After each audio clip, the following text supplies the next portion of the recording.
At your party, be a smarty and hire, rent a ghost. If you want a fright, climb the spooky heights. With Rent a Ghost, you can let our spirits move you. And for fun, play Ghostman's Knock. Because we aim to shock, we hope your knees will knock. That's Rent a Ghost. Let me say the most terrific, simple ghost, not scientific, maybe supernatural goonies of the day. Heavy footsteps in your attic means a spectre telepathic is descending just to spirit you away. Yeah! We are extraordinary fellas here at Rent a Ghost. To be another Uri Geller, come to Rent a Ghost. For a biography, we ghost writers, and not forgetting a ghost script. An apparition whipped from deep inside a crypt. Ring Rent a Ghost. An apparition quipped from deep inside a crypt. Ring Rent a Ghost. Hello and welcome to the Blackdog number 178, which we're calling This House is Clean. This house is clean. Or we're calling it... Oh, shit. Oh, for fuck's sake. I didn't know you were going to come out and ask me to do fucking stuff. You've been pressing that button for the last 10 minutes. How can you... I thought we were saving it for the feedback section. Oh, well, there we go. So say it again, Lee. We're going to call it what? Fuck you is what I'm calling it. Or... Go in the night. Do you want to start that again? Yeah, now, no. Push on. We must push on. I've never let professionalism stand in the way of doing a podcast. Okay. Well, I'm Lee. I'm Darren. And this is our fifth and final week of the 5 weeks of horror. Yep. Which means, of course, we are joined by our guest host, Mr. Jim Moon of Hypnagoria and Hypnobobs. Hello, sir. Everybody's welcome. Move into the light, children. Jim's been on some happy pills this week. He certainly has. Hello, Jim. How are you? Hello, I'm fine. Lovely. Okay, so I'll get the Tangina impression out of the way early. It's done with. We can all move on. This house is clean. Yes. I need to move on. And if you pay me £7, I'll go away.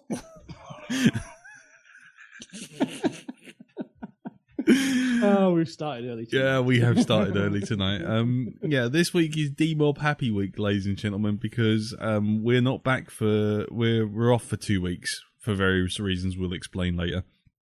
So, yes, this is going to be quite a pared down podcast for this week because there's no... Willem's off filming. Yep. He's off being an nymphomaniac with Lars von Trier. Yep. And he's also making a film with Lars von Trier as well. Yeah, he's doing that as well. And yeah, so we're going to have a little bit of news, a little bit of chat, and then we're on to the final of the 5 weeks of horror, which is Poltergeist. And I guess we have a profannasaurus, sir? Yes, we do. Of course. Thank you.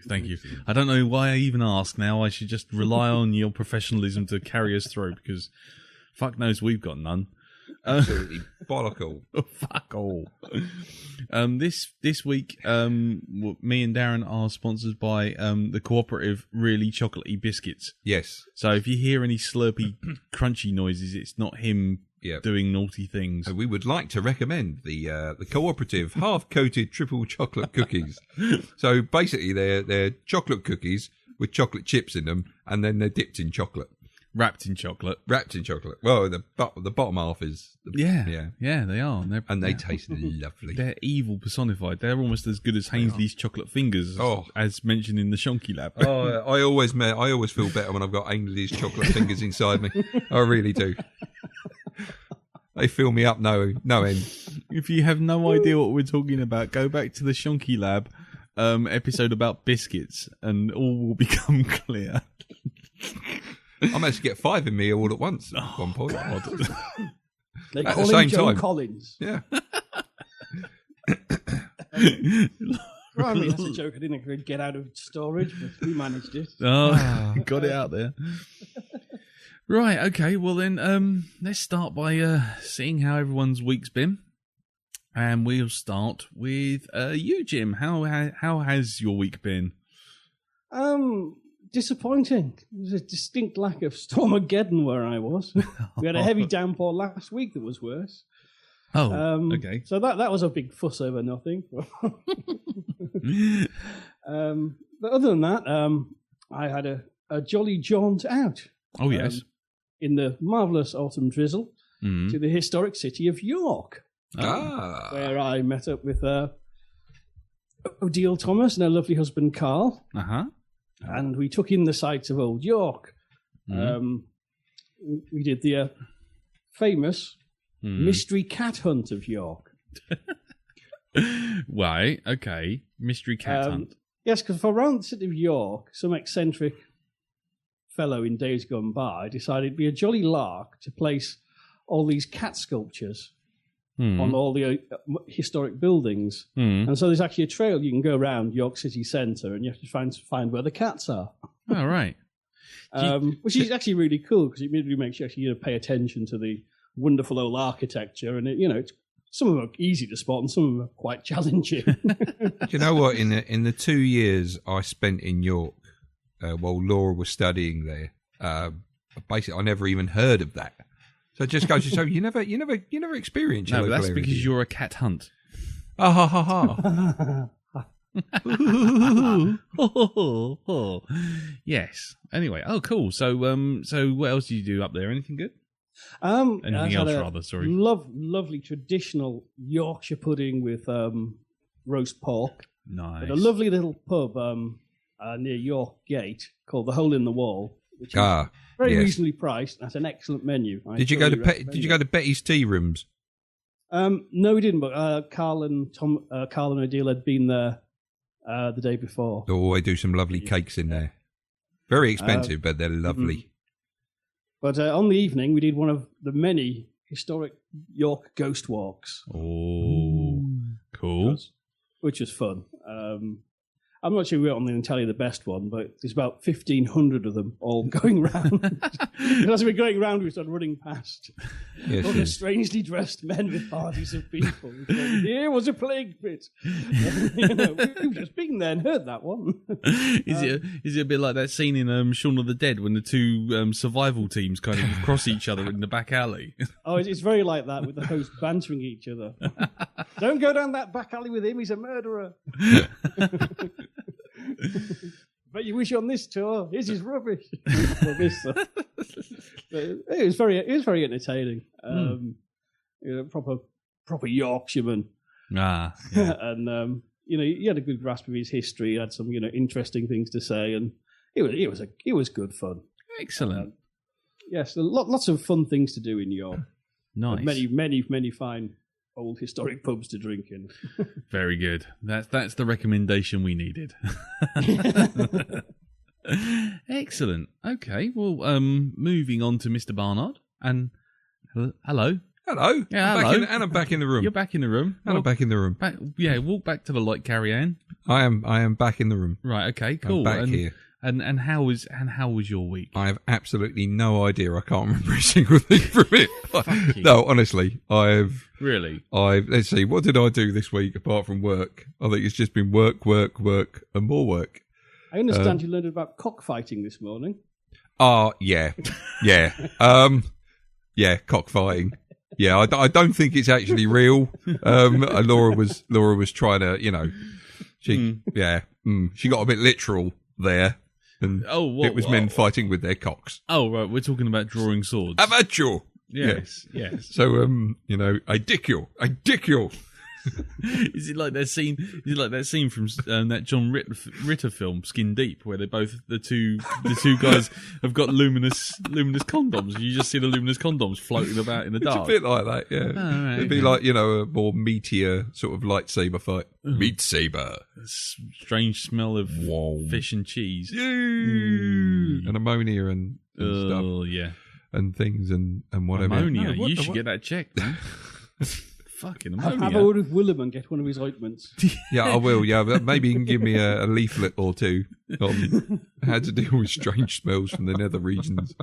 No, that isn't a long lost novel by one of these horror writers. writers. Leaky faucet. No. What did we do? Oh, we went out or something. I don't know. I can't bloody remember now. Shall I fill in the blanks for you then? Yeah, fill in the blanks for me. Oh, that's right. Yes, we went out and met up, didn't we? Yes, for Leslie's birthday. I'm glad you finally caught that up, you silly old bastard. Yes. So, yes, enjoyed that. That was good. I remember now. I did enjoy myself. Do you remember that? Yes, I do remember that. Oh, yeah, that's good. Yeah, it's a pity we had to leave so early, but that being the location of the commercial. Yes. Yeah. Well, as it turned out, you see, when you said to me, "Oh, we got to go because we got to catch the train," and you sort of said to me, "Come on," because I suddenly thought, actually, I don't, because I could catch the 12:05 and get back to Bromley South. So I did. You did. Yes, I got even more drunk, which was not a good idea. So, did you actually manage to get home? Or did they find you in a railway siding somewhere? No, I did. I managed to get home. This is kind of turned on to my side, on my turn now. Yes. The problem I had, the biggest problem I had, was that because of my shoulder, I've been taking this stuff called Voltrol. Right. Which is like a normal... It isn't a Japanese anime robot. It's a Japanese anime robot with a big lion head for an arm and a sword. Came out in the mid sort of 80s. Yeah, and he's Aladdin. Yeah, exactly, Aladdin. And basically, I took one of these things, and they're pretty strong. They're not, because I got the max strength ones. Yep. But one thing that they say in the leaflet, which I later found out, was you shouldn't don't do any DIY when you've taken these tablets. So I thought, fuck it, I'm building a cabinet one. I'm start bollocks. No. Basically, one of the things is you're not supposed to take a similar, anti-swelling drug or an anti-inflammatory drug. Okay. But I didn't know that at the time, and so I took 2 ibuprofen. So basically, I took 2 ibuprofen to take down the swelling on my shoulder. Yeah. And then I took a Voltrol as well, and that took down the swelling a little bit. And I think what it did was it actually thinned my blood. So basically what happened was I had 2 pints before you and everyone else turned up, and I was absolutely sailing. So you were mixing your drug intake, and you also had alcohol on top of that. Yeah. I was fucking hellfire. I was dancing on air. I bet you were. In my head, I was Kevin Bacon in Footloose, going backwards and forwards inside that tea crate thing, that packing crate, fighting his way out. Christ. And so, I didn't realise quite how bad it was until it came to leave. And then when it came to leave, and I got on the train. Yes. And I'm okay. I'm sort of listening to a podcast. I'm listening to something else. And I got out the train. And I ran up the stairs. And I fell over and I clocked myself right on the chin. Ow. And I didn't feel it. And I sort of thought, oh, that's interesting. And then I carried on walking. I am a superhuman. Exactly. And I walked out. And then I walked up. There's the chip shop open across from Bromley South. Yeah. So I thought, I'll have some chips. And I'm standing there and I'm eating my chips. And then it's open, waiting for the bus. And what I haven't noticed is there's a river of hot grease running up my arm. And I'm like, doodle-doo-doo-doo, eating my chips, doodle-doo-doo-doo, doodle-doo-doo. And then I'm sort of like, then I'm suddenly sort of thinking, God, that's a bit awful. And there's this big red line up my arm, and I'm like, look at that. I'm not feeling a thing. That's shipping. This fucking hot grease. And, yeah. So I tell you what, I tell you what, I could have got in a knife fight, and I would have been fine. Here, my son, have the cigar. Let me light it for you. Wait until the tip glows. Yeah. So there was that. What else have I done? Yeah, it was a good night, by the way. Yeah, happy birthday, Leslie, if you are listening. 42. Won the quiz. You won the quiz. Won the quiz. Yes. You didn't win my bit though, did you? Which bit was that? The pitch around, you mean? Fucking moron. You didn't. Pitch around. Yes, the pitch around. Yeah. Okay. Basically, what happened was we went to Leslie's birthday, and the obscure foreign poster round. Yeah, what was wrong with that? Couldn't you tell what they were? Well, I thought I could. I thought, well, let's see now. We've got the silhouette of a cowboy that's full of circuitry. Okay. So I'm thinking, well, robot cowboy, Westworld. No, but it was the Russian poster for Star Wars. Yeah, exactly. Fucking Star Wars. I mean, all right, fine. It goes in line with what Malcolm Tucker says about Star Wars being the film about the hairdresser and the cowboy. Yeah. You know, so and the wheelie bin. The cowboy and the gay wheelie bit, and the guy was in gold. Guy with the foil on the tin foil on his head. Guy with a tin foil on his head. That's the one. Anyway, yeah, no, but basically what I did was Leslie wanted to do this sort of like do-it-yourself pub quiz, and the long and short of it was everyone was supposed to bring one quiz question. And me, being a smarmy bastard, I couldn't think of one that was just on its own, so I thought, well, I don't know what I'll do. I'll do a picture round. And I brought 10 foreign film posters on one page. And they were all good. The one that got me was Willow, the Polish one for Willow. What, those two people with like one a small head whispering into the ear of a bigger head? Yeah, it looked like it was drawn by Terry Gilliam. Yeah, what the fuck? It had, yes. Seriously, if anyone's interested in some really fucked up mentalness, look at polishposters.com. That's what you got to look up. Polish film posters. Google that up and see some of the crazy ass shit that you get on that. It's amazing. Truly amazing. Anyway, what else? I watched Pain and Gain, the Michael Bay Muscle Man heist movie thing. Did you gain any pain? Now I've got to be careful with my words here because Jack supposedly didn't recommend it, despite saying that he liked it and thought it was Michael Bay's best movie since The Rock. Right, definitely got to be better than Transformers. It's definitely better than Transformers. It's got a lot going for it. Mm-hmm. It also has a lot not going for it. I don't know quite how.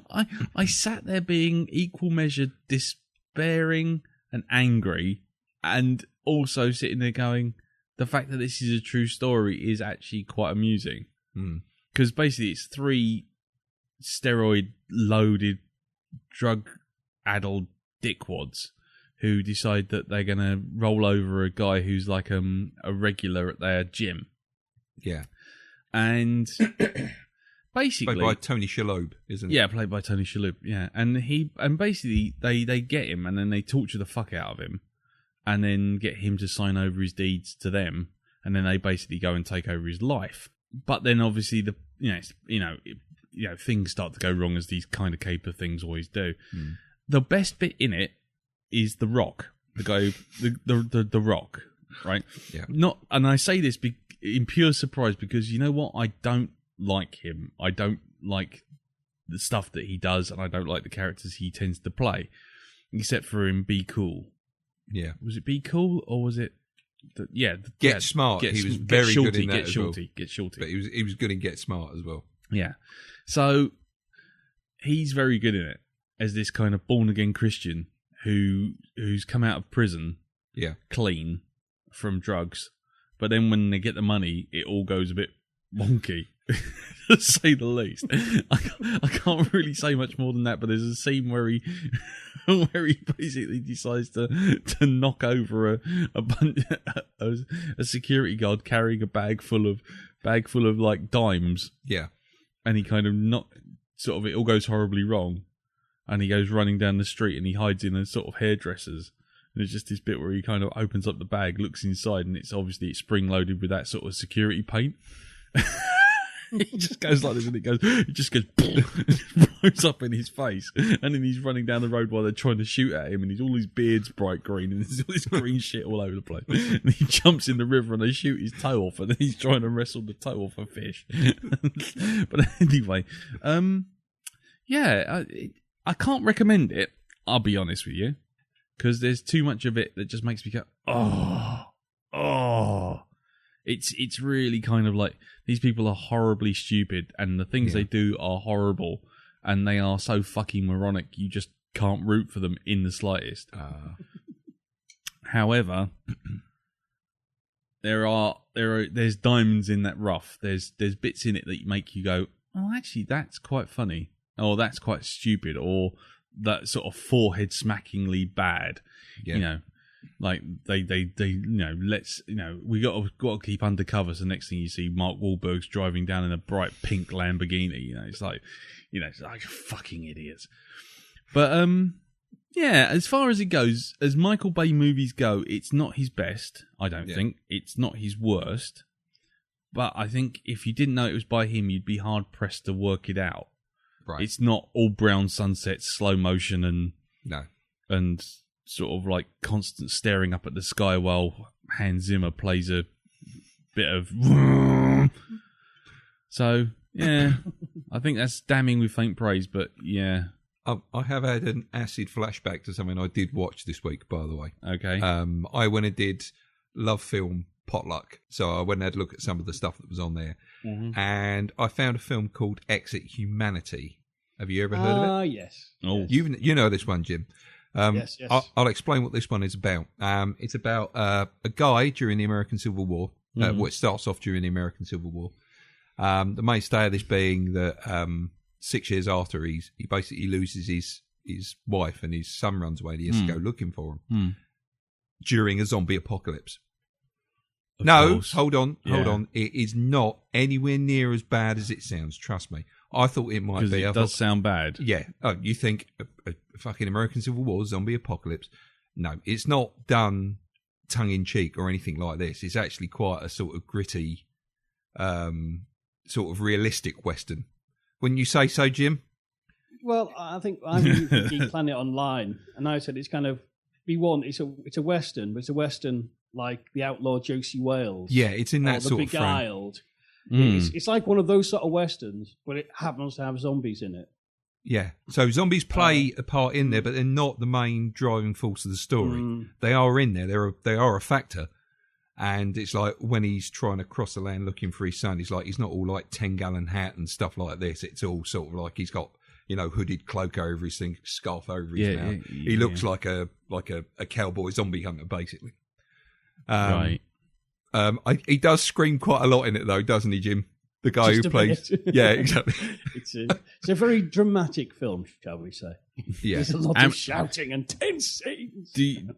Would you preface the word dramatic with the word amateur, Jim? I wouldn't personally. No. I mean, it was very low budget, but it looks really good. Yeah, and really strong performances. And when they do the bit where he's as he's travelling across the land looking for his son, and they talk, he does this sort of like monologue you can hear playing over it. When he talks about meeting the undead and hordes of them, they actually go into an animated sequence. It's quite stylistically done and cheap. No, it's cheap, whatever. It was a low budget film, but it still looks all right. It's still in keeping with the feel of it, I think. So, it's all like recounted with a voiceover from like Brian Cox. Right. Yeah, Brian Cox is doing the voiceover. He's the older Well, version of the character who's recounting it all. So does he start off by going, I'm standing here up on the mountain looking up at the stars? No. Or is that a different Brian Cox? No, it does. 65 million years ago. It does actually talk about at the beginning. It's like this guy's got this book in his family, and he's recounting what was written in it by somebody from like his ancestor. And it's like he talks about sporadic outbreaks of the undead throughout history, and it says this was one of them.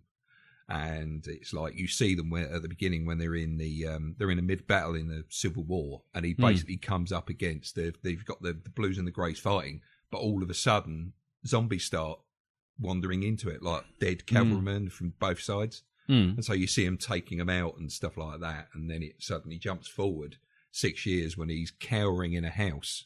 You see this like blood splatter up against the door, and all of a sudden it's like he's in the midst of an attack, and that's when it's like he's come back from hunting, he's discovered his wife's been bitten and killed, and then it's like he has to go and find his son.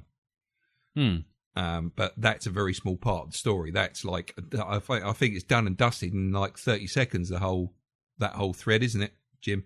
30 much, minutes, yeah, about 30 minutes, yeah. And then it's after that, he always promised he'd take his son somewhere, so it's travelling to this destination. and it's what happens along the way. Okay. So it could have maybe done with being a bit shorter, but apart from that, yeah, it's not a bad film. It actually surprised me, the quality of the acting in it, and the way it was all put together. It's like, well, you know, I'll probably find this in a bargain basement for $5, but it's actually, you know, you can see there's a little bit more care been taken on it. It's not like an asylum movie. No. But yeah, it's not very a bad little film at all. is. Yeah, exactly. Thankfully.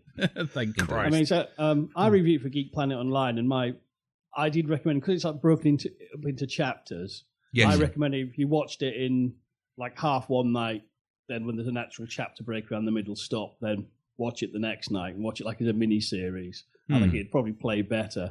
Yeah, I think so. It is slightly too long in one sitting. I mean, it's just very angsty. Yeah, very, very angsty. But I think it'd play well if you watched it in 2 or 3 chunks. Yeah, and the actual I really enjoyed it because it was just, as Same Darren here. says, it's a very interesting idea and done with a lot of quality for a production that didn't have much money at all. And they really went all out to produce a quality film rather than just knock up some shit like most people do. And also, given the fact that it is like the frontier, and there weren't that many people, you know, it's like the communities were quite, you know, far and few between. It's understandable why it's a trickle of zombies rather than giant hordes of them sweeping across the plains. It kind of fits. They kind of, suddenly it's like one's there, you know. Nobody's noticed it, and it's like stuck up on them, and it's been so quiet and stuff like that, you know. It's interesting. Yeah, Okay. it's you know, as I say, it's a lot better than I thought it was going to be. Cool. Yeah, well, that sounds really cool. What else? I was going to say one other thing I was trying to think of. I did, but I can't think of it now. I'm sure it's not that important, and it probably involves me hurting myself in some fashion. So It's always important when you let's hurt yourself. just move on. I think This is entertainment value for the cast. No, Come on, no, this is no, why no. This is why they turn up. no. This is why we got to leave it right now, because that's why. Because in 2 weeks' time, I'm sure I could have done myself some real damage. Exactly. If you can injure himself in a week, what can you do in 2? Oh, I might. Yes, exactly. Just imagine. I mean, I might be up for an internship at a place that makes graphic software. Oh. But ooh, yes, a place called the Foundry. Oh, the Foundry. Yes, Even I've heard. Oh, that rings a bell, actually. Yes, I've seen that in credits somewhere. Yeah. They do all sorts of stuff like Nuke and what was it? Another one called Mari, which is a sort of painting package. But basically, they've Escape Studios have put me forward for a 3-month internship there. So, which isn't a lot, and you know, money. But it's money, and it's getting experience in that area, and you never know. See what happens. But it's all, you know, fingers crossed, and you know, see what happens. Yeah. Because I tell you what, I have put out my CV so many people this week. I tell you what, I think everyone knows my name. They just don't know who I am, or maybe they do know who I am, and everyone's talking, all talking behind my back. It's like, fuck him, no. So anyway, yeah, we'll leave it for now. So, shall we move on to doing some news? Yes, let's do Because that. I'm going to instigate it, because we've actually got news. Have we? No.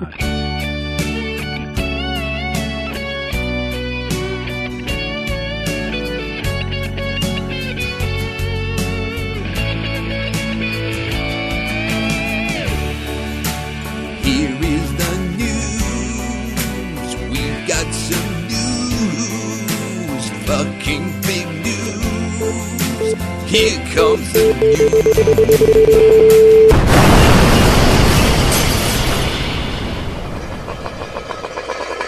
Right. Okay. Prometheus news now. Yes, there you go. Yes. Speaking to now, who would I speak? Who was he speaking to? I think he was speaking to Empire. Ridley Scott is talking about his new film, which is apparently bombing like a bastard, called The Counselor. Is it? Yeah, it's going down the toilet faster than evidence from Operation U-Tree in Jimmy Savile's house. I like a man with consistency. Yeah. What, Jimmy Savile? Well, and Ridley Scott. Yeah. Well, I don't like Jimmy Savile, but, you know. Anyway, So the council is bombing, but Ridley Scott talking to Empire about it. Then went on to talk about his next work, which is called Exodus, which is like a retelling of the Moses story. It is? Yeah, which apparently he's describing as fucking huge. But and it's set for a release December 12th, 2014. Then, when the final conversation came round to Prometheus 2, because Empire seemed to like it. Why, I have no idea. Probably because they get interviews like this, whereas we don't. Yeah. Basically, Scott confessed that the film has now been completely written. And it's ready to rock and roll. Yes. The only thing is that he's still eyeing the Forever War, which is Joe Haldeman's film. Yes. Joe Haldeman's book from 1974. But he said, and without commenting on which films they were, that he wouldn't be tackling Prometheus 2 yet because he's got 2 films left to do in 2015 and 2014. So he's got 2 films to do, and then he's doing Prometheus 2. So we wouldn't be getting it until 2016, which means that this Prometheus News Now segment is clearly going to run and run and run. He does it deliberately. Yeah. He knows we talk about it. He likes that. Prometheus News Now. So, as far as Blade Runner 2 is concerned, I'm relieved to report that he says it'll happen at some point, which I'm looking at saying when I'm dead. Yeah, or when he's dead, or when I take some massive drug overdose prior to going out for a party. The studios do know that he won't actually live forever, don't they?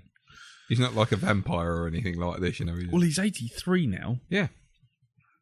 I mean, he'll be 80. 85, 86 when he starts Prometheus. I mean, it'd be amazing if he makes it to the end of the production, let alone to another film. The end of the fucking craft services queue. End of craft services, yeah. So, are we all looking forward to Prometheus 2? I believe it when I see it. Yeah.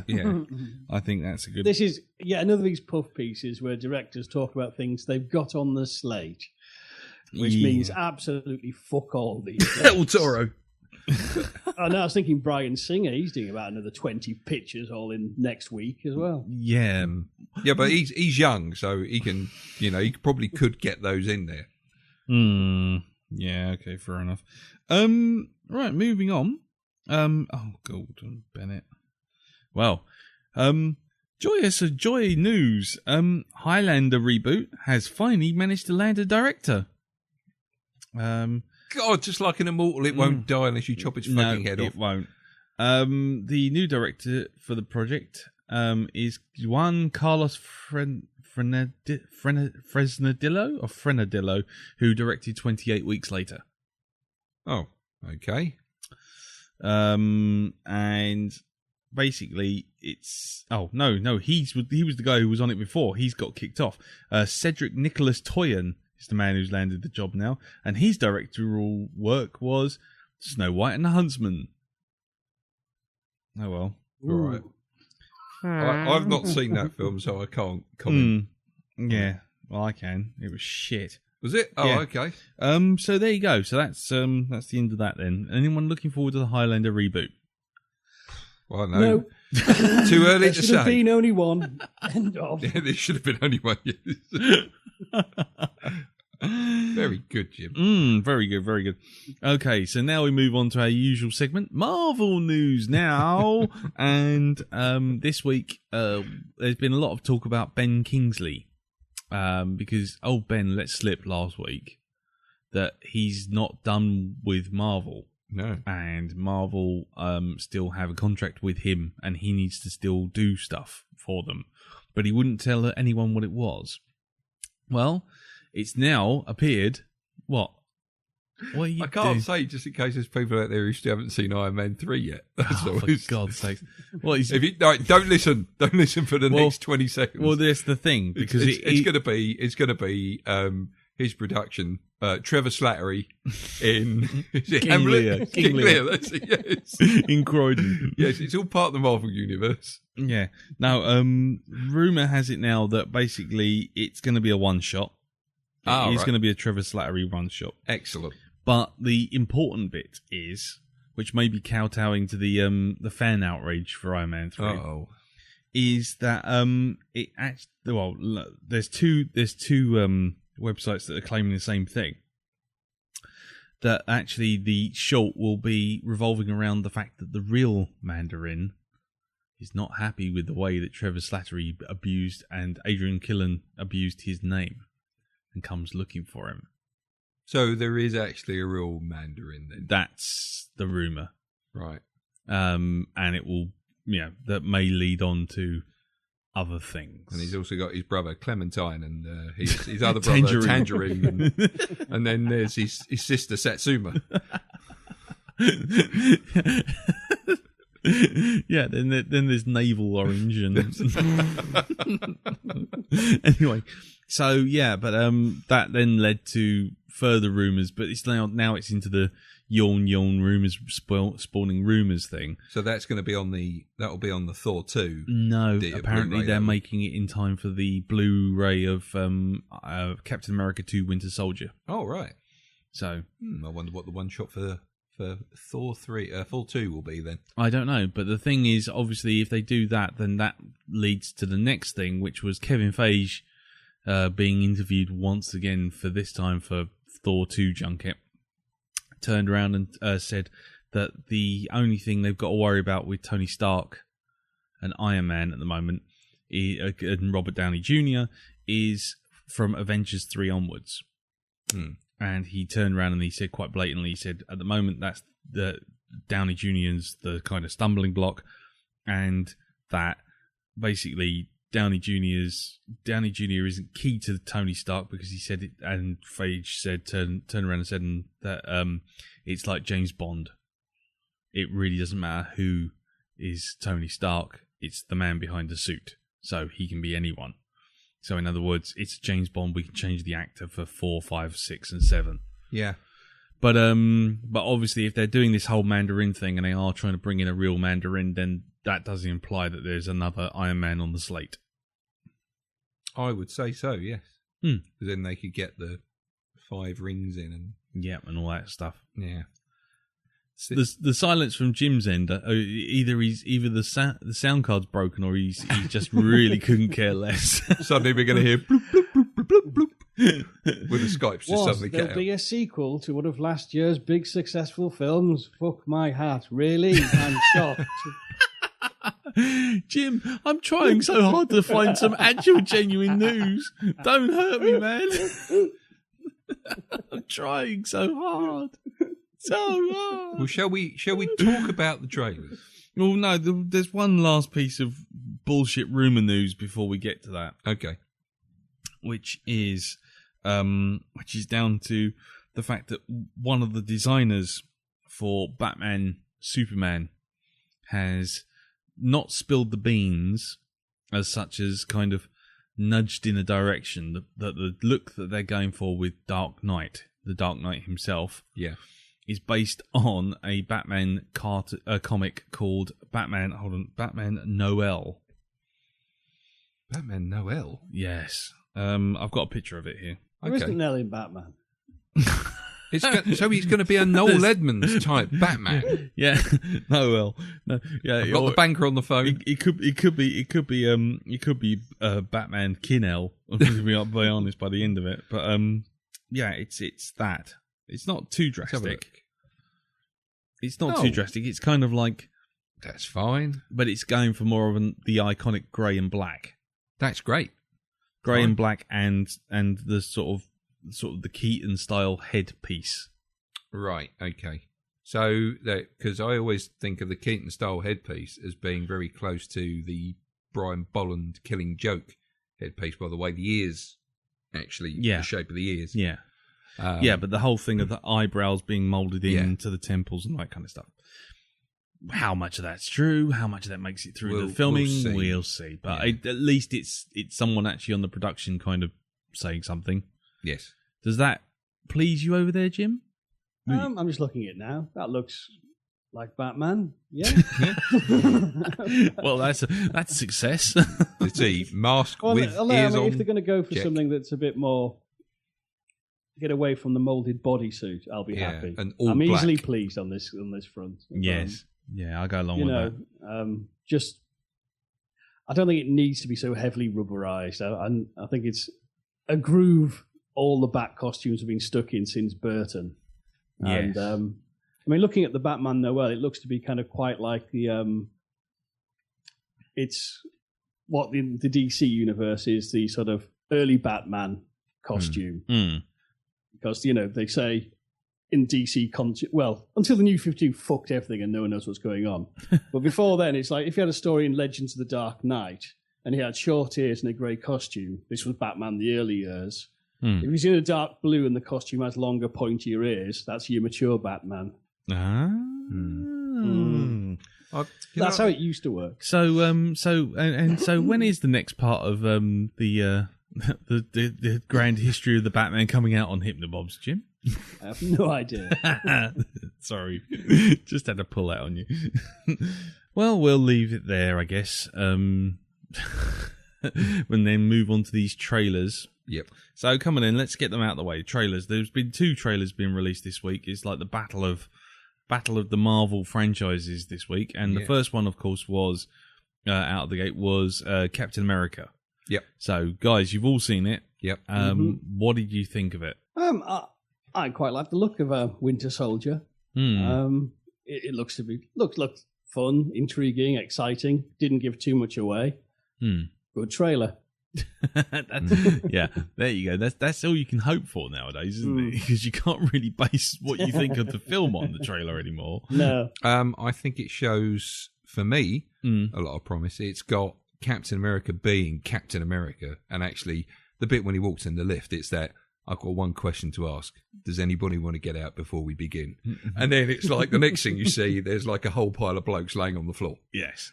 So it's like, yeah, that's Captain America. Yeah. The one thing I really did like about it, it's the Captain America that they're basing him on in this, which is the Captain America which is actually questioning stuff, not just the whole. That I love that line where he says, that's not. I think that's not justice. That's fear. It's that. That's not security. No, that's fear. That's not security. It's fear. It's. I like that. That's great. It's this not this dumb sort of. The sort of like, American icon type thing. It's not the unquestioning, mum's apple pie thing. This is a slightly jaded, he's got his certain principles, and he can see that today those principles in the government just don't exist. So yeah, I'm liking the look of this. They've got the look of the Winter Soldier just down to a T, I think. And I do love that bit at the end of the trailer where you see Steve Rogers leap through the that door, throw the shield, and the Winter Soldier just turns and catches it in his hand. Yeah. And it's like, yeah, there you go. I'm going for that one. Yeah. Thank you very much. Yeah. I mean, the impression I got from it was that, because this is something I've been wondering about since Agents of S.H.I.E.L.D., the TV show, which is kind of like, that S.H.I.E.L.D. seems to be becoming more and more of a friendly organisation, which really in the Marvel Universe it's not. I mean, looking at the trailer, I was trying to work out how they cut it up. And one thing I saw was obviously the new Captain America suit is quite dark. Yeah. No, hold on. But I'm pretty sure that's a night mission suit, because you do see the... Well, all I was going to say was I thought it was a very symbolic thing. He's becoming more of a S.H.I.E.L.D. agent, then questions it. S.H.I.E.L.D. overreaches its remit, with all the sort of aircraft carriers and everything, using Winter Soldier, I guess, to go to war.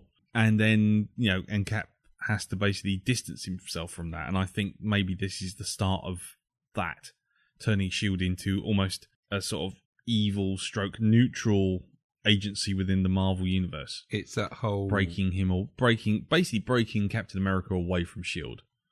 Yeah, it's the questioning, as I say, it's the questioning authority. Yeah. It's the questioning authority of by Captain America, which is this something isn't the American way. Yeah. Exactly, it's that whole thing of this is really offending my. I mean, I know I'm supposed to be for truth, justice, and the American way and all that business, but this just isn't what I signed up for. Yeah.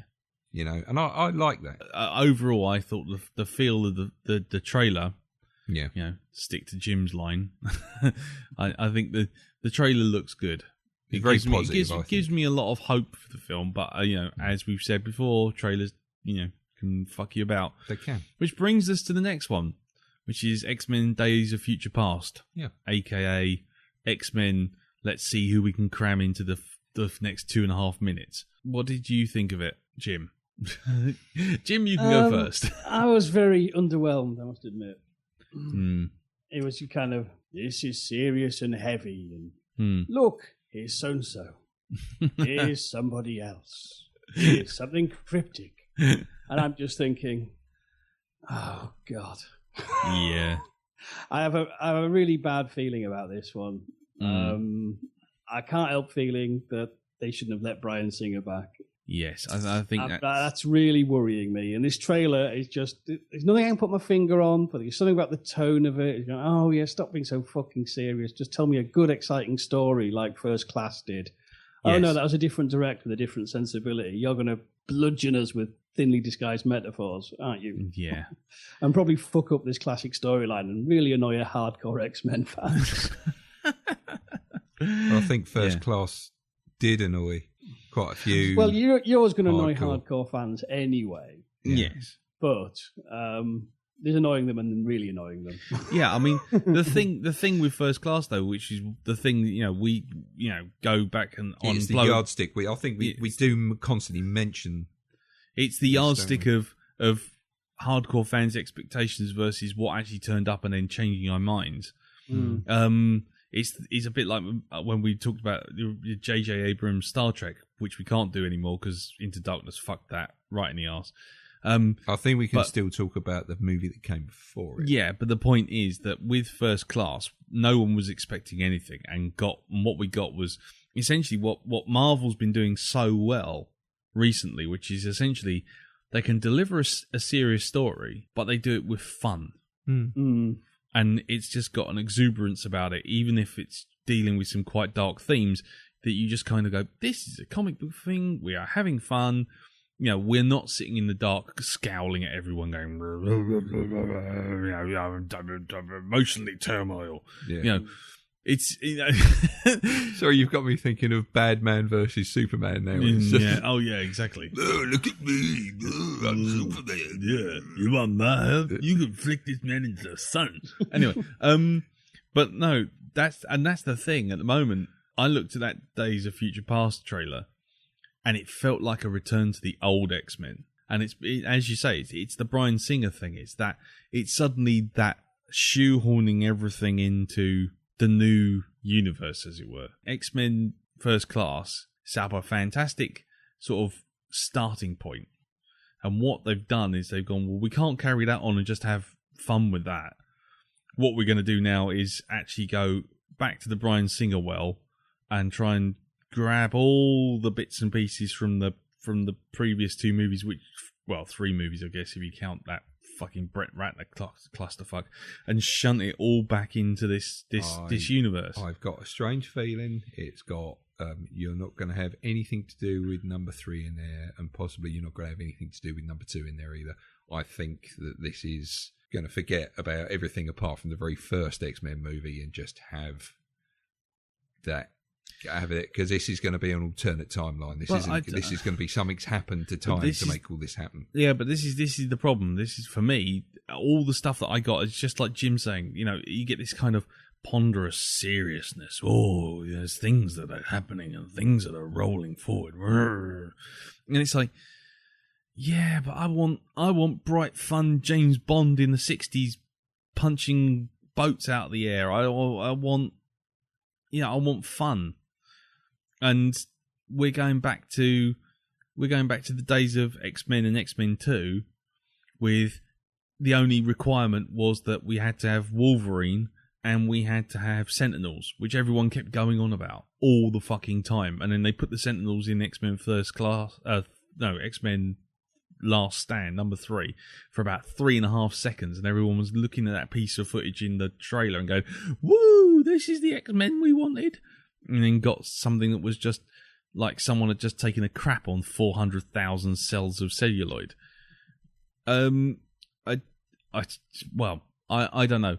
Personally, I would have liked to have seen Days of Future Past hint at the future, hint at a Bryan Singer X-Men, but the whole thing of bringing Wolverine back in as a major character, bringing him in to everything that's going on, and then basically it's all the old sets have suddenly reoccurred. You know, oh look, here's Cerebro from the first film, and here's here's the this, that, and the other. It's just like here's Storm. Here's Storm. That well-known cardboard cutout. Yes, exactly. Yeah, in balsa wood and 400 pieces you can assemble. Yeah. But the problem is, and it just like the sense I get, I know I do want to be wrong on this. I do want to be wrong because I thought X-Men First Class was superb. But this is someone in a building somewhere turning around and going, we've got to make these two join up now. Oh, we got Bryan Singer. He can make it join up. And he couldn't make X-Men First Class, could he? He didn't. The first couldn't X-Men. make Superman Returns either. Yeah, go on, hit the buttons. But anyway, what? Go on, carry on. No, anyway, so at the moment, looking at the trailer, I'm with you, Jim. I got a bad feeling about this.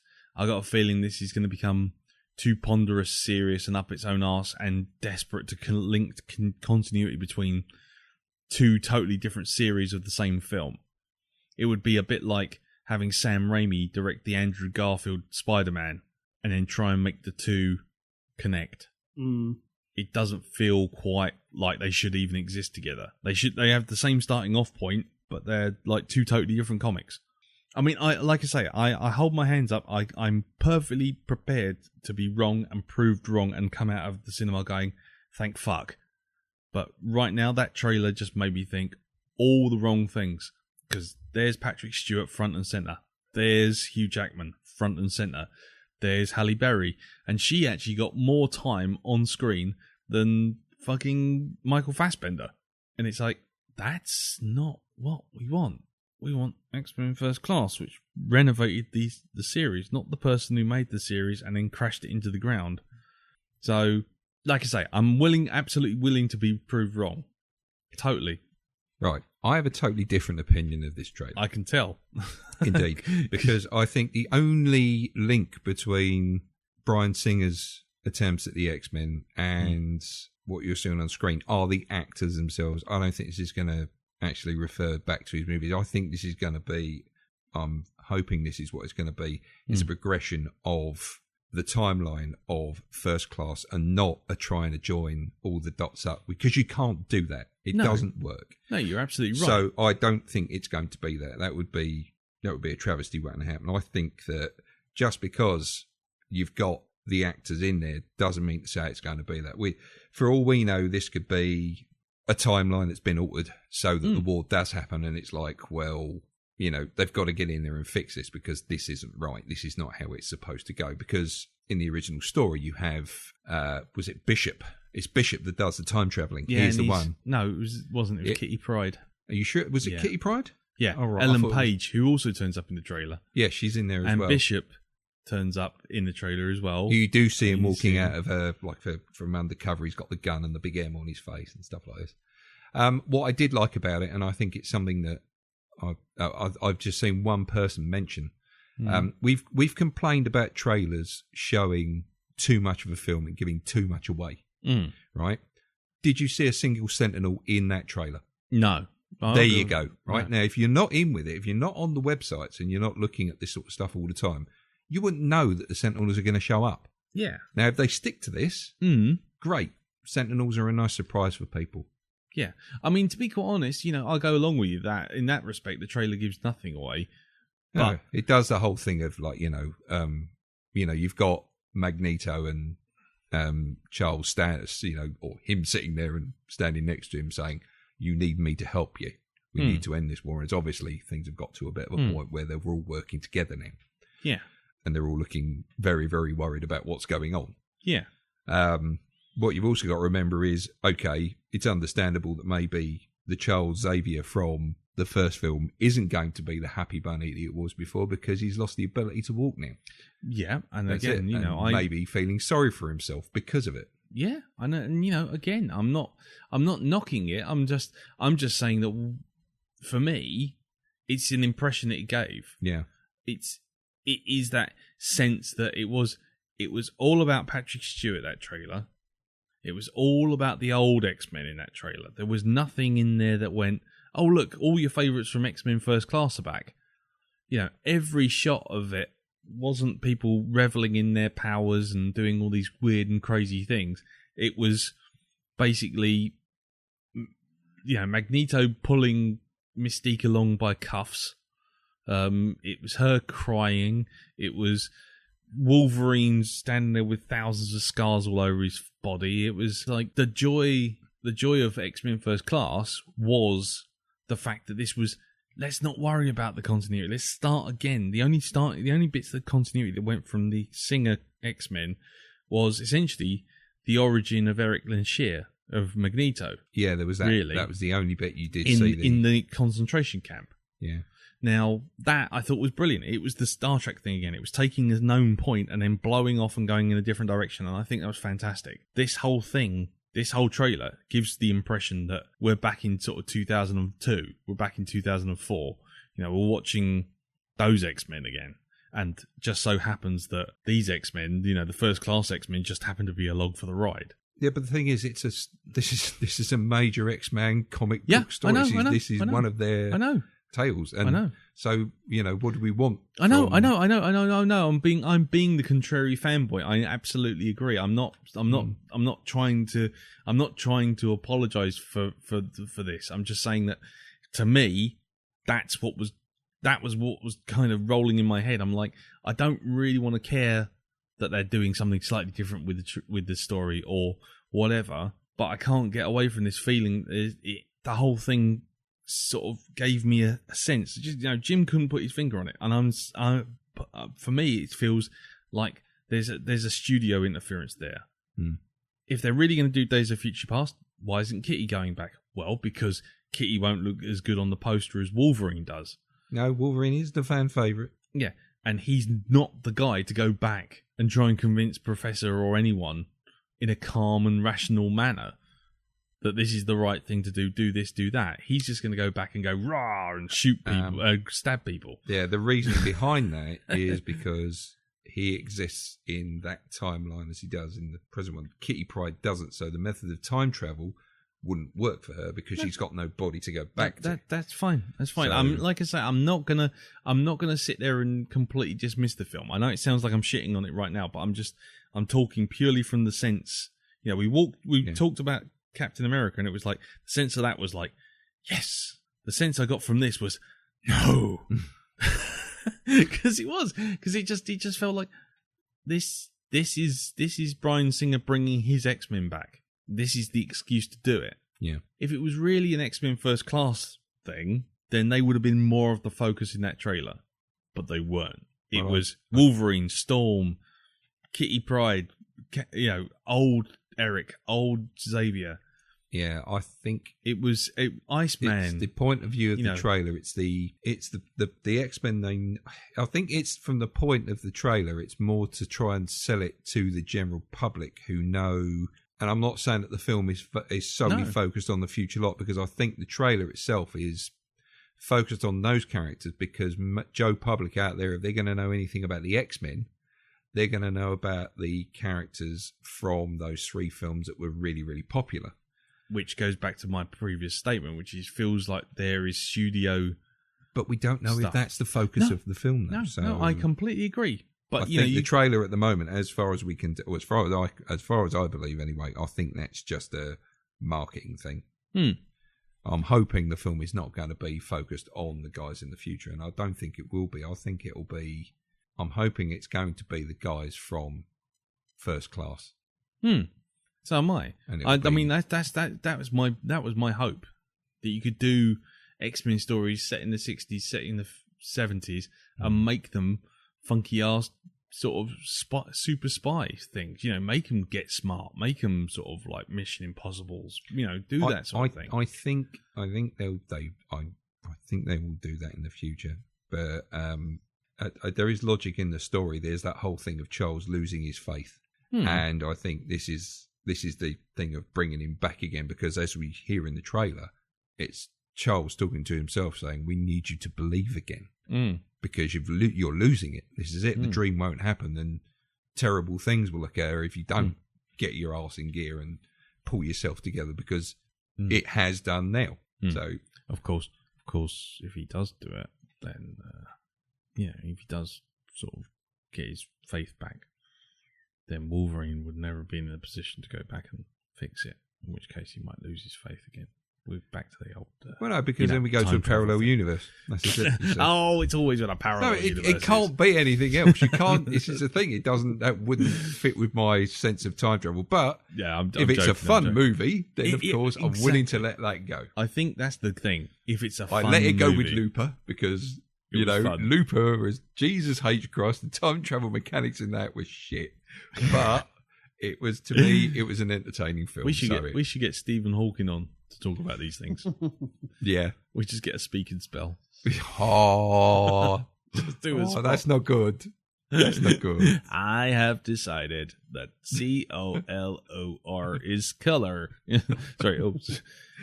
Oh, dear. Do you want some? I'm handy. If you want trouble, you've come to the right place.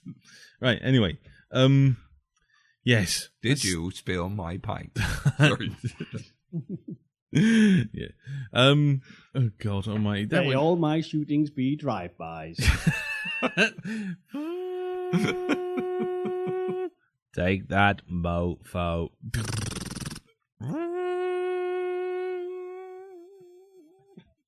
There he goes. He's almost at the end of the street. Hey, don't mess with the hawk, man. Oh God. Yes. Anyway, sorry, that all went a bit weird, didn't it? Yeah, just for a minute there. Yeah. Oh well. Well, there. Jim. Yes. Hello. You still there? Would you care to enlighten us with a profannasaurus for this week? I would indeed. Lovely. Food's ghost. Spooky euphemism. An invisible, eerie presence, heralded by a sudden strange noise, perhaps a low humming, or perhaps a strange quack. But it is always accompanied by the rank, eggy smell of death. Yeah.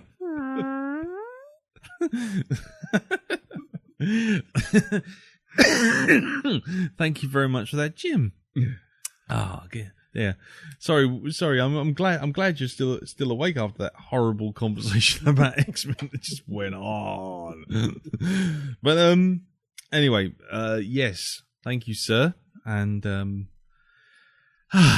let's take a deep breath and plunge on into this week's and fifth and final 5 weeks of horror. which is going to be Poltergeist.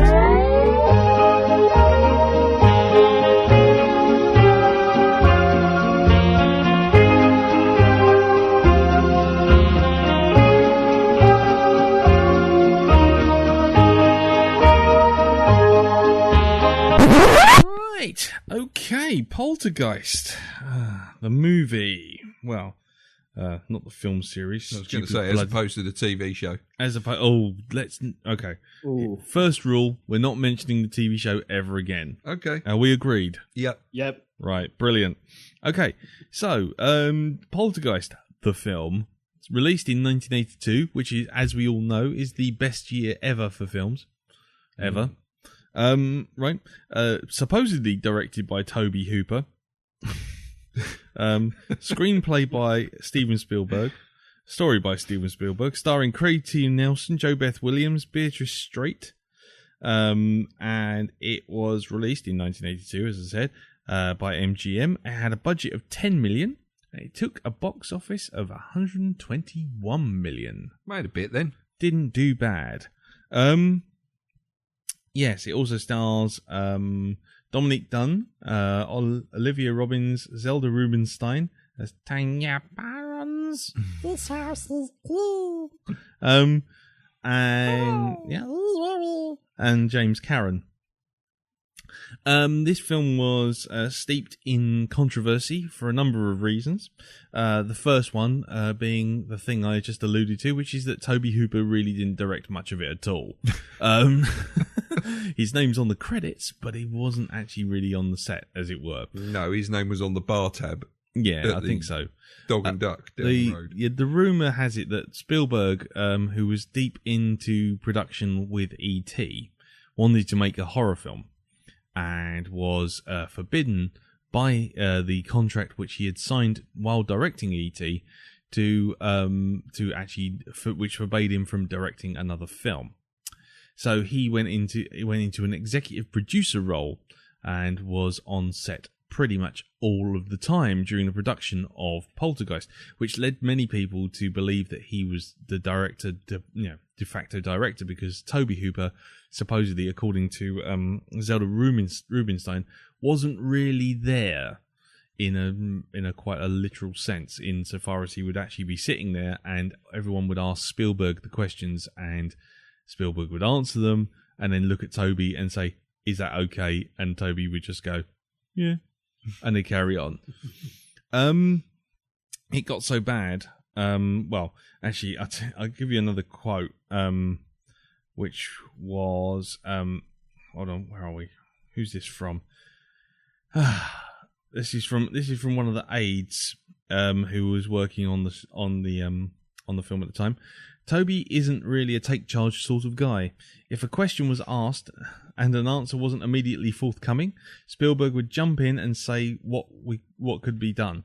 Tobe would nod in agreement, and that became the process of a collaboration, in quotes.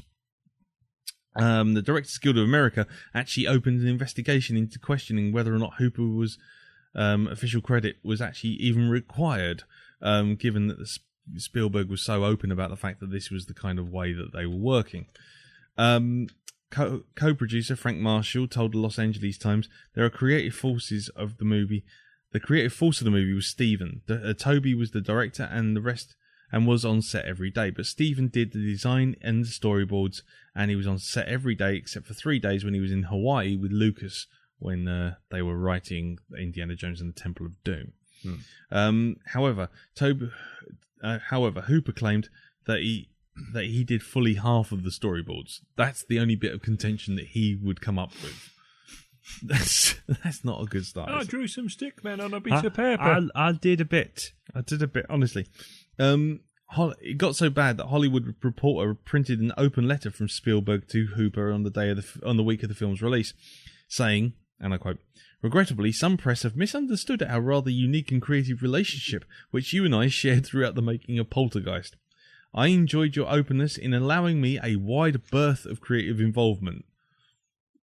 I think that should be in italics. Just as I know that you were happy with the freedom you had to direct Poltergeist so wonderfully. This is starting to sound like an abusive relationship, I'll be honest. It's like, and you walked into a door, didn't you? Yes, yes, I did. Through the screenplay, you accepted the vision of this very intense movie from the start, and as a director, you delivered the goods. You performed responsibly and professionally throughout, and I wish you great success on your next project. Several members of the Poltergeist cast and crew have over the years consistently alleged that Spielberg was essentially the de facto director, while actors claimed that Hooper did direct the film. And in 2007, in an interview with Ain't It Cool News, Zelda Rubinstein discussed her recollections of shooting the film, saying that Steven Spielberg directed "quote unquote" all 6 days that she was on set, and Tobe Hooper set up the shots while Steven eventually made the adjustments. She also alleged that Hooper allowed some unacceptable chemical agents into his work, and at her interview time felt that Tobe was only partially there. Yes. So he was off his knockers on horse tranquilizers. On disco biscuits. The film's other controversy was quite sad. Was basically that the girl who played Carrie Ann died shortly after making film. Oh, right. And then shortly after, just before the release of the film, the girl who played the elder daughter, the one who was being, as it was alluded to, promiscuous in certain hotels. Dominique Dunn. Yes, Dominique Dunn. Yeah, thank you for that, Jim, leaping in there to save me there. She was strangled to death by her boyfriend. Really?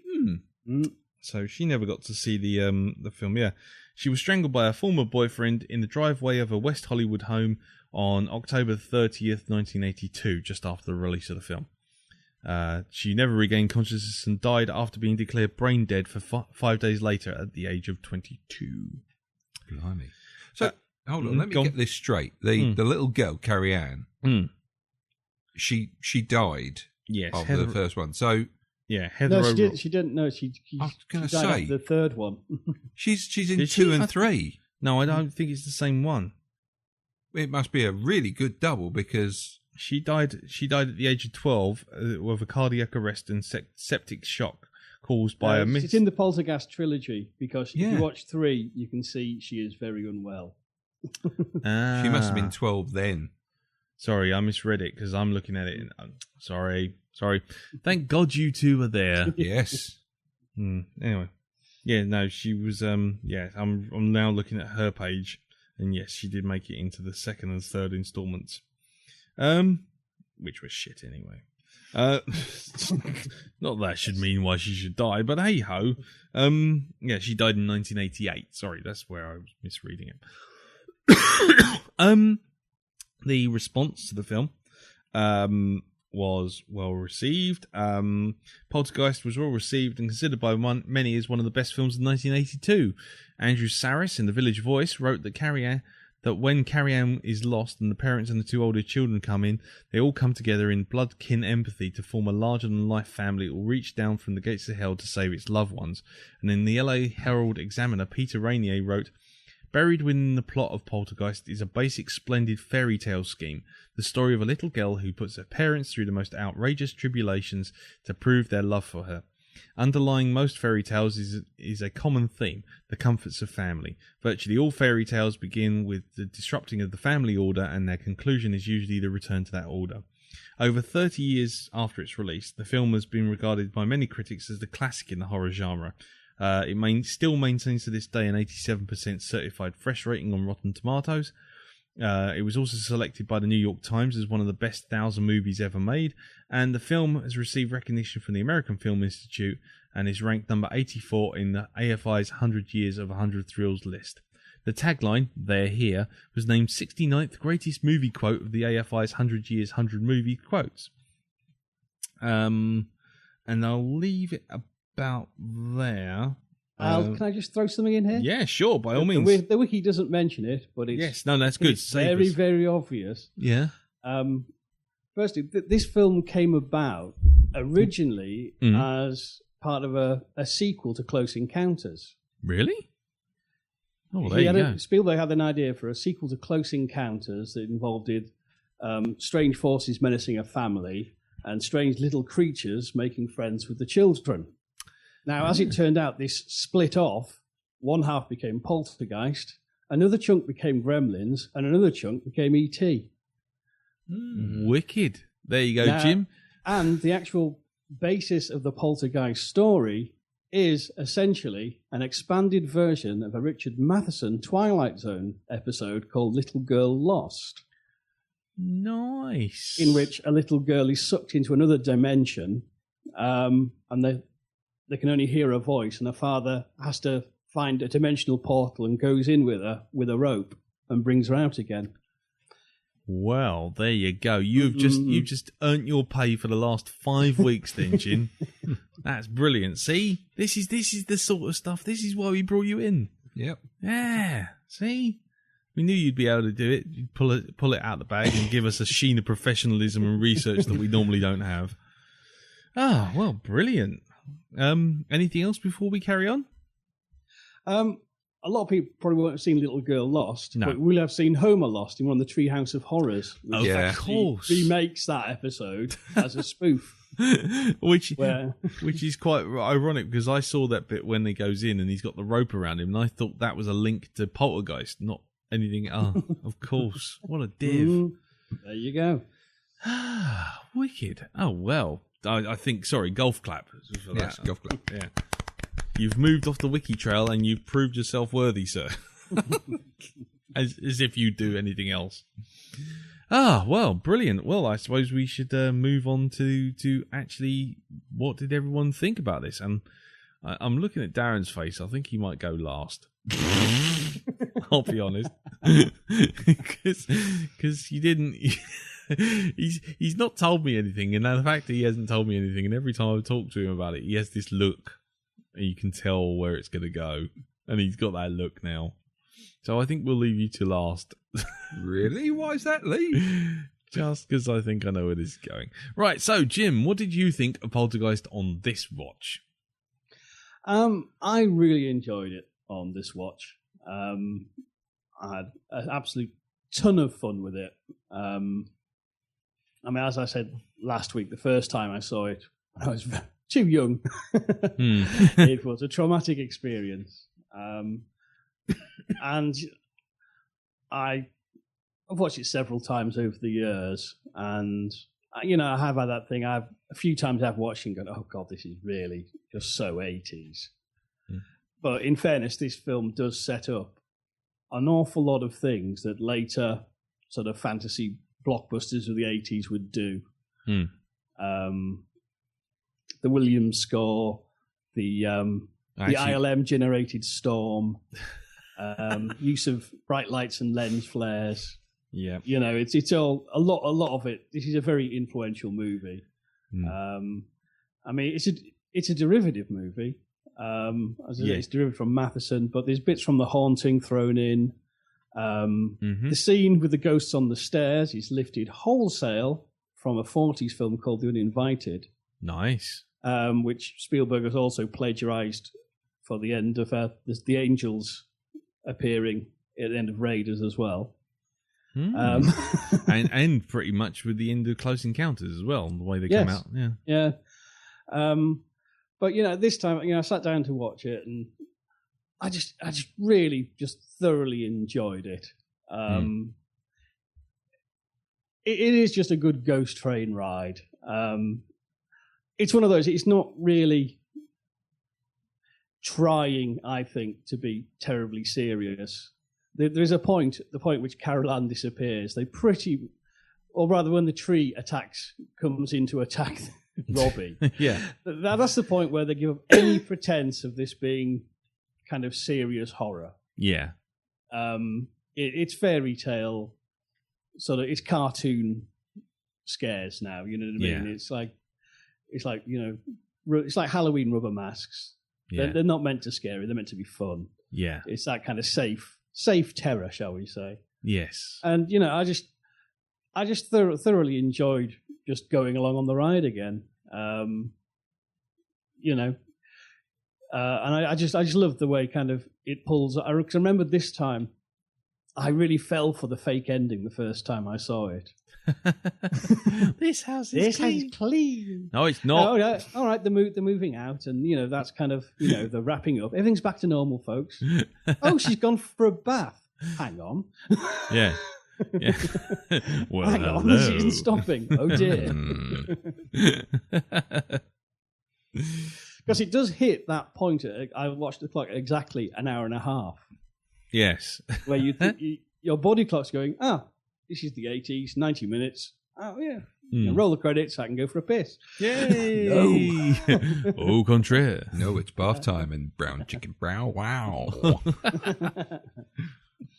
But interesting, that bath scene, and particularly there's a few things that Nightmare on Elm Street stole from this as well. Yes. With her rolling up the wall. Yes. As well. And her getting the streaks in the hair, which Nancy gets after she defeats Freddy. Yeah. There's lots of things you can see that you'll have seen before in other things that are borrowed from Poltergeist. Just as Spielberg borrowed from Matheson and The Uninvited and various other things too. Yeah, and from The Shining as well, with the whole building a building on top of an Indian burial ground. Yes, yeah. So, well, actually, it's not an Indian burial ground. No, it's not. It's just a graveyard. Yeah, but it's the same thing. It's that whole you build on sacred land, you're going to get fucked over by ghosts. Yeah, cool. Okay. That's. I mean, The Uninvited. I should have bloody known. That's really annoying me now. That's. I feel like a fraud. I feel like a failure.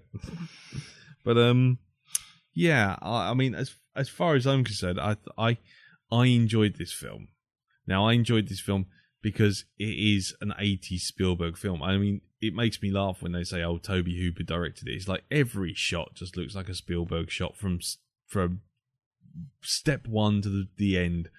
The only time it doesn't feel like a Spielberg movie is the bit when Joe Beth what's-her-face goes for a roll around the ceiling, because all of a sudden it suddenly goes a bit more gratuitous with the whole the ghosts are lifting up to show her pants, she's rolling around, you can see her pants, she's in the bath, you can see her pants.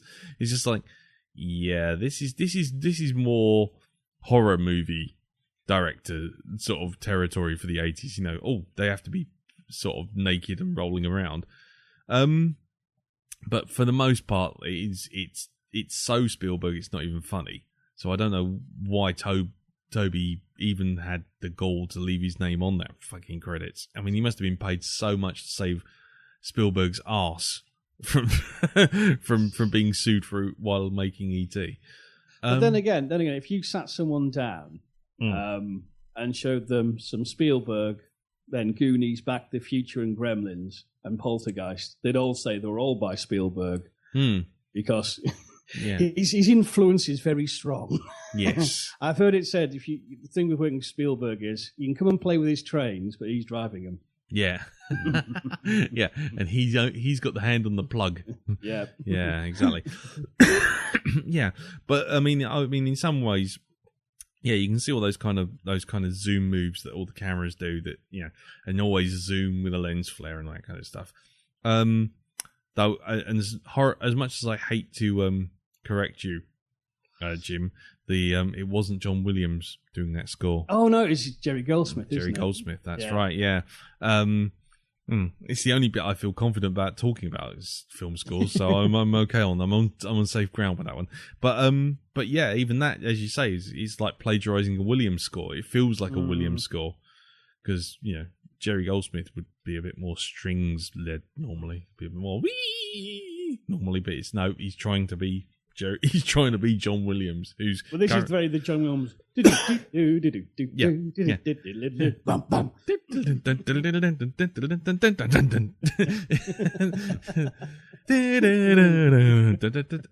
Anyway, yeah, end with for a cappella. Yeah. End of the fanfare. Dun.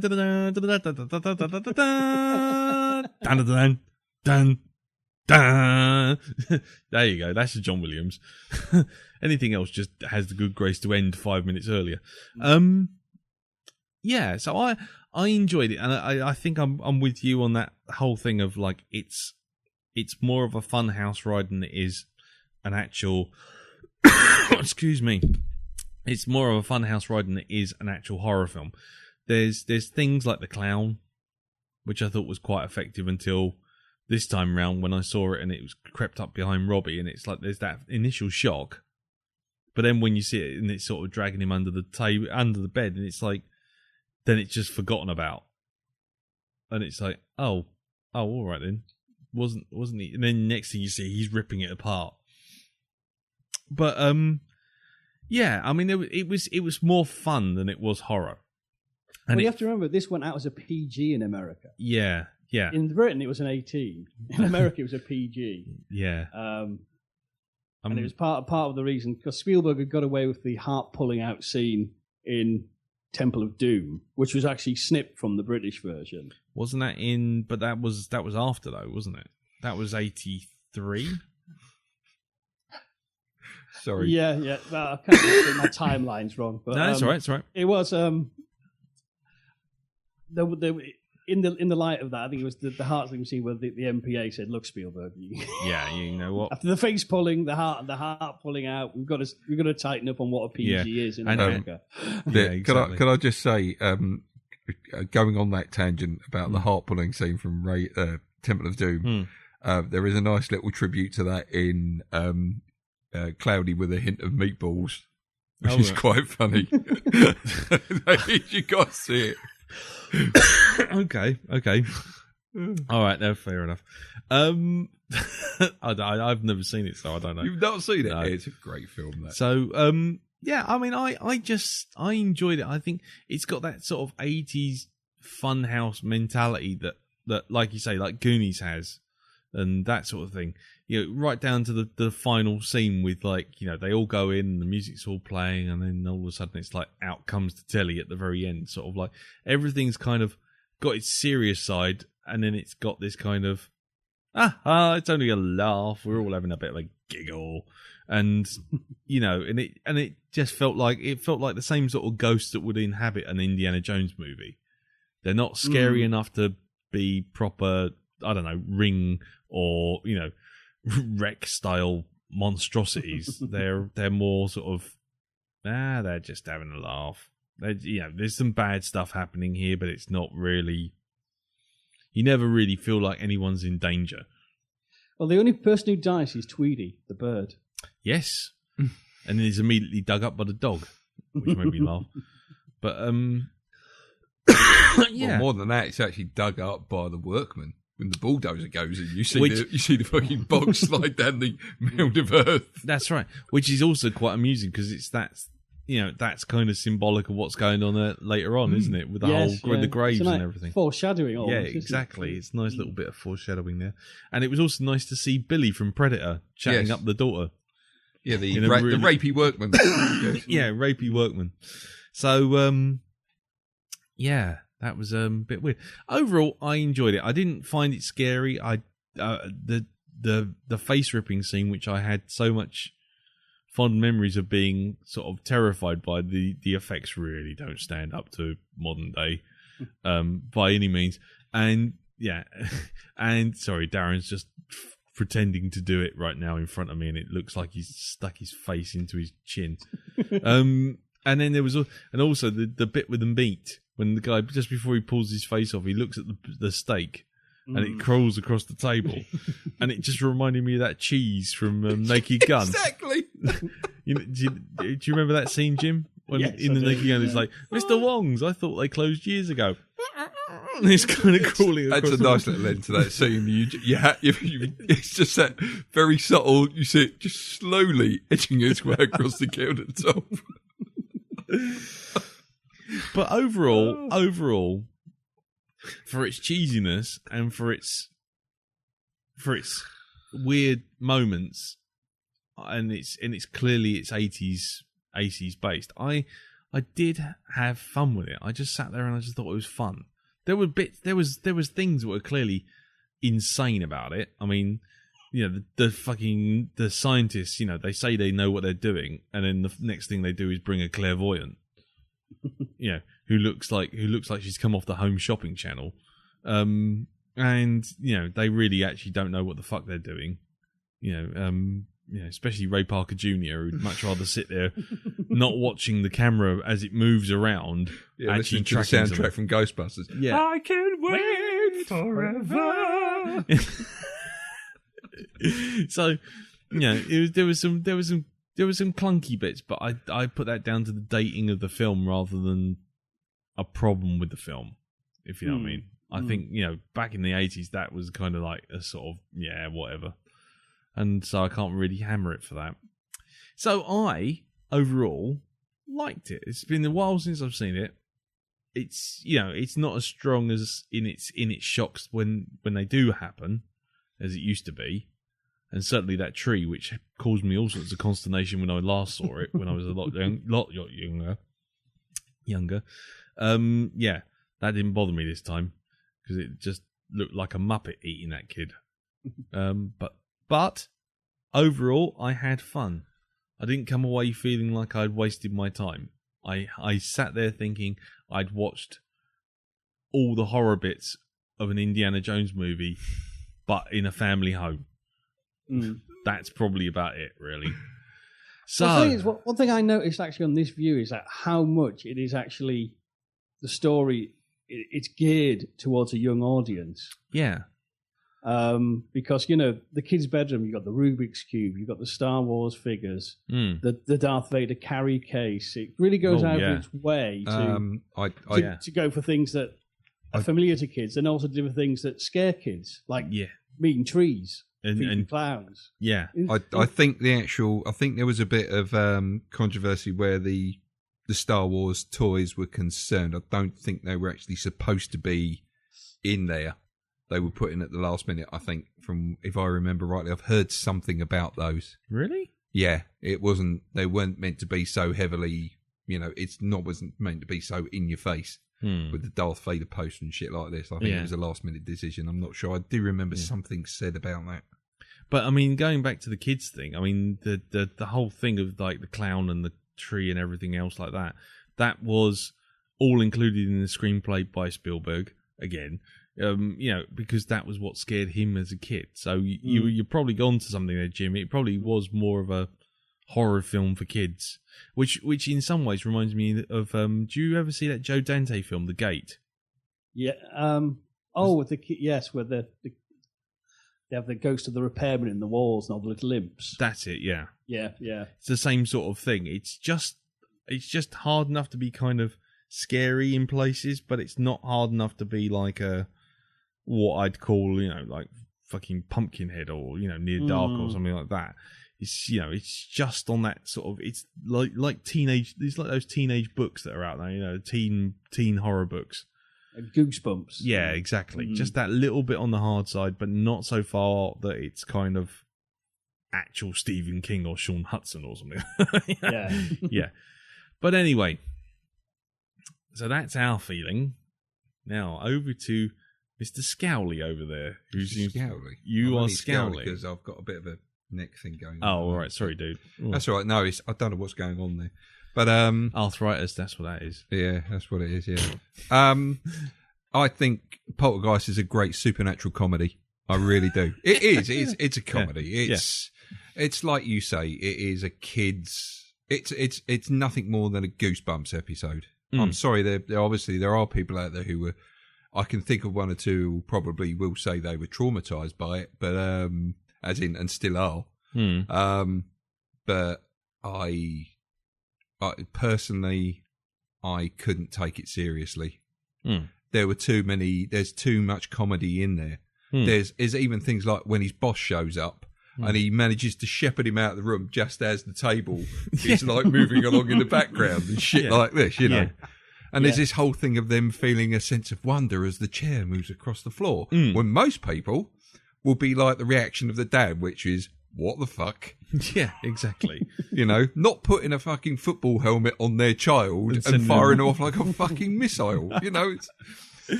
So if Steven Spielberg wanted to make a horror film, he failed because it's not horror film in the sense of, as we know. If he wanted to make, if he specified a kid's horror film, then fine. I think he achieved it because it's the sort of scares that you can, it's nothing worse than an old Doctor Who episode. In fact, I've probably seen creepier Doctor Who episodes, actually. In fact, the whole bit with, I think it's Little Billy in Close Encounters being abducted through the dog flap, that creeped me out a lot more than watching anything in Poltergeist. Yeah. It didn't appeal to me at all. It's Close Encounters, that whole scene is quite, it is really quite a traumatic scene, the way it all starts off. And there's none of that in Poltergeist as far as I'm concerned. There's stuff there that he could have, I think it's the subtlety in some parts that's missing that makes it. It's the way it's kind of like the thing to kind of, ham-fistedly put in the shock, like the tree growing hands and coming through. And for a film called Poltergeist, there's no poltergeist in it. That's it. It's false advertising, I'm afraid. There are no poltergeists in it at all. You know, this is it. So why they call it fucking Poltergeist, I don't know. But yeah, it is a kids' Goosebumps episode. That's basically it. I did like the comedy in it. I think there's some good comedy that works. Like I said, I did like the bit with the boss when he's just shepherding him out the door because he notices the thing moving in the background. Yeah, and then the light bulb goes off as well, doesn't it? The 2,000 watt light bulb. Exactly. For me, the whole thing with the clown didn't work. I thought it would have been a lot creepier than that, but it just wasn't. I think the creepiest part of it was the thing not doing anything and just sitting in the chair at the beginning when the kid's kind of seeing it in the dark and he puts a coat over it. It's like that had menace about it, but after that, even when it turns up behind him, it was like, oh look, it's behind him. So yeah, that didn't work on me either. But is that because it actually genuinely didn't work, or because you've seen that kind of gag pulled off many times since? I mean, because obviously this is the first time you've ever seen it. Yeah, but it is a used. I mean, it's that sort of trick has been used before. Where it's like, and the monster is down. Oh no, it's not. And then the camera pans back up because he's standing up, and it's fucking the thing is standing behind them. It's like I've seen that plenty of times. I don't know whether. I mean, I can't remember whether I've actually seen this before or not. I do remember the collapsing house at the end of it. That's the thing, and I do remember bits of it. So maybe I've seen bits and not the whole movie. But yeah, like I say, it's a great supernatural comedy, and that's it for me. It didn't scare me, creep me out at all, really. Apart from only slightly with the bit with the clown in the chair, and I thought there was a lot of potential for the tree because you look at it and it's like they're going to grow faces later on, aren't they? Yeah. This is what it's going to be. It's going to be them leering at him through the window, and then it's like the lightning's going to flash, and they've gone back to being a tree again. Yeah, and it's like maybe that could have been done, but no, they basically took a sledgehammer and hammered that home with the hands coming through the window and grabbing him and, making him be eaten by tree vagina. That's it. Tree-gina. Yeah, tree-gina. So, wasn't... Yeah, it's a kid's film. That's it. That's it. Plain and simple. It's and as you say about, I think that's the reason why it wasn't so scary. It was too Steven Spielberg as well. It was. Do you know what the film really did for me? Go on. I turned to Laura and went, I want to watch Raiders of the Lost Ark now. Yeah, that's what I felt. And the whole thing about the music as well. You say it's not by John Williams. No. I thought, why are they starting to play the music from E.T.? Yeah, because that's what it sounded like they were playing. And it even had a bloke on a fucking BMX bike as well. Well, that's the 80s, mate. Yeah, that's just the 80s. Yeah. Just because you didn't have a BMX, don't get jealous. No, not at all. So yeah, like I say, I didn't not enjoy it. I thought, I still thought it was a good film, but it just wasn't what I was expecting it to be. No, it was too light and fluffy. Yeah, I tell you what it made me want to do straight after watching it was watch Ghostbusters, because that's the level of horror. That was actually on the same day we watched it. Was it? Because we finished watching Ghostbusters, I think. Right. Was it? Yeah, well, that was when I first in Ghostbusters. Yeah, actually, there is. I actually, what is it? On the first attempt to watch it, we finished watching Ghostbusters. We put this on, and all of a sudden, I felt like I just wanted to go to sleep. I think it was just me. I had a pretty rough night, but the Monday watched it, no problem. Watched it straight through, not an issue. So yeah, I know some people probably have very dear memories of the film, and with some people it probably still does. There are those things that still work on them, but for me, the chills just fell flat. Yeah, But then, as Jim's kind of said, it's influenced by so much, and it influenced so much, and it also gets bigged up quite a bit as being a scary movie, and it's like, I think it's, but it's again, not. it's but it's the same as anything that sort of like does it. As much as I hate to say it now that we've just proved that it didn't, but things that do it first get that kind of da look, it's amazing, and then you look at it now with a bit of history behind you and a bit of time behind you, which is obviously the whole point of Roast Didn't Expect, which is to kind of look back at it and go, well, it might have done it first, but it's not all that, is it? Well, this is the thing with I'm thinking it doesn't matter whether it was the first or the last to do this. It just doesn't do it to the sort of standard where it's going to make me, run out of the room as soon as I've turned it to go, jump into bed and put the cover over me. It's. I mean, I can't speak for Jim, but I mean, I have to say, I never really ever felt that after watching it, even back in the day. Mm-hmm. I think there were just like I said before, there were things that at the time worked because they were things that worked on me, like the tree outside my house, that sort of thing. Yeah. When you're a 12-year-old or 12-year-old and you're sort of like, you're scared shitless of the tree outside your house in the first place, and then suddenly you're watching a film about a tree that eats you. It's like, fuck that. Great horror movie for kids, but that, I think, is where the scares stop after a certain age. Yeah. You won't find it scary. No. I mean... That's fair enough. I mean, I think, if you... Poltergeist is an ideal horror film to watch when you're 12 or 10. Yeah. I think so. And that's probably when you're going to get the most out of it as a horror film. If you're trying to get your kids into, just maybe expanding their horizons and saying, look, there is a genre of film called horror movies.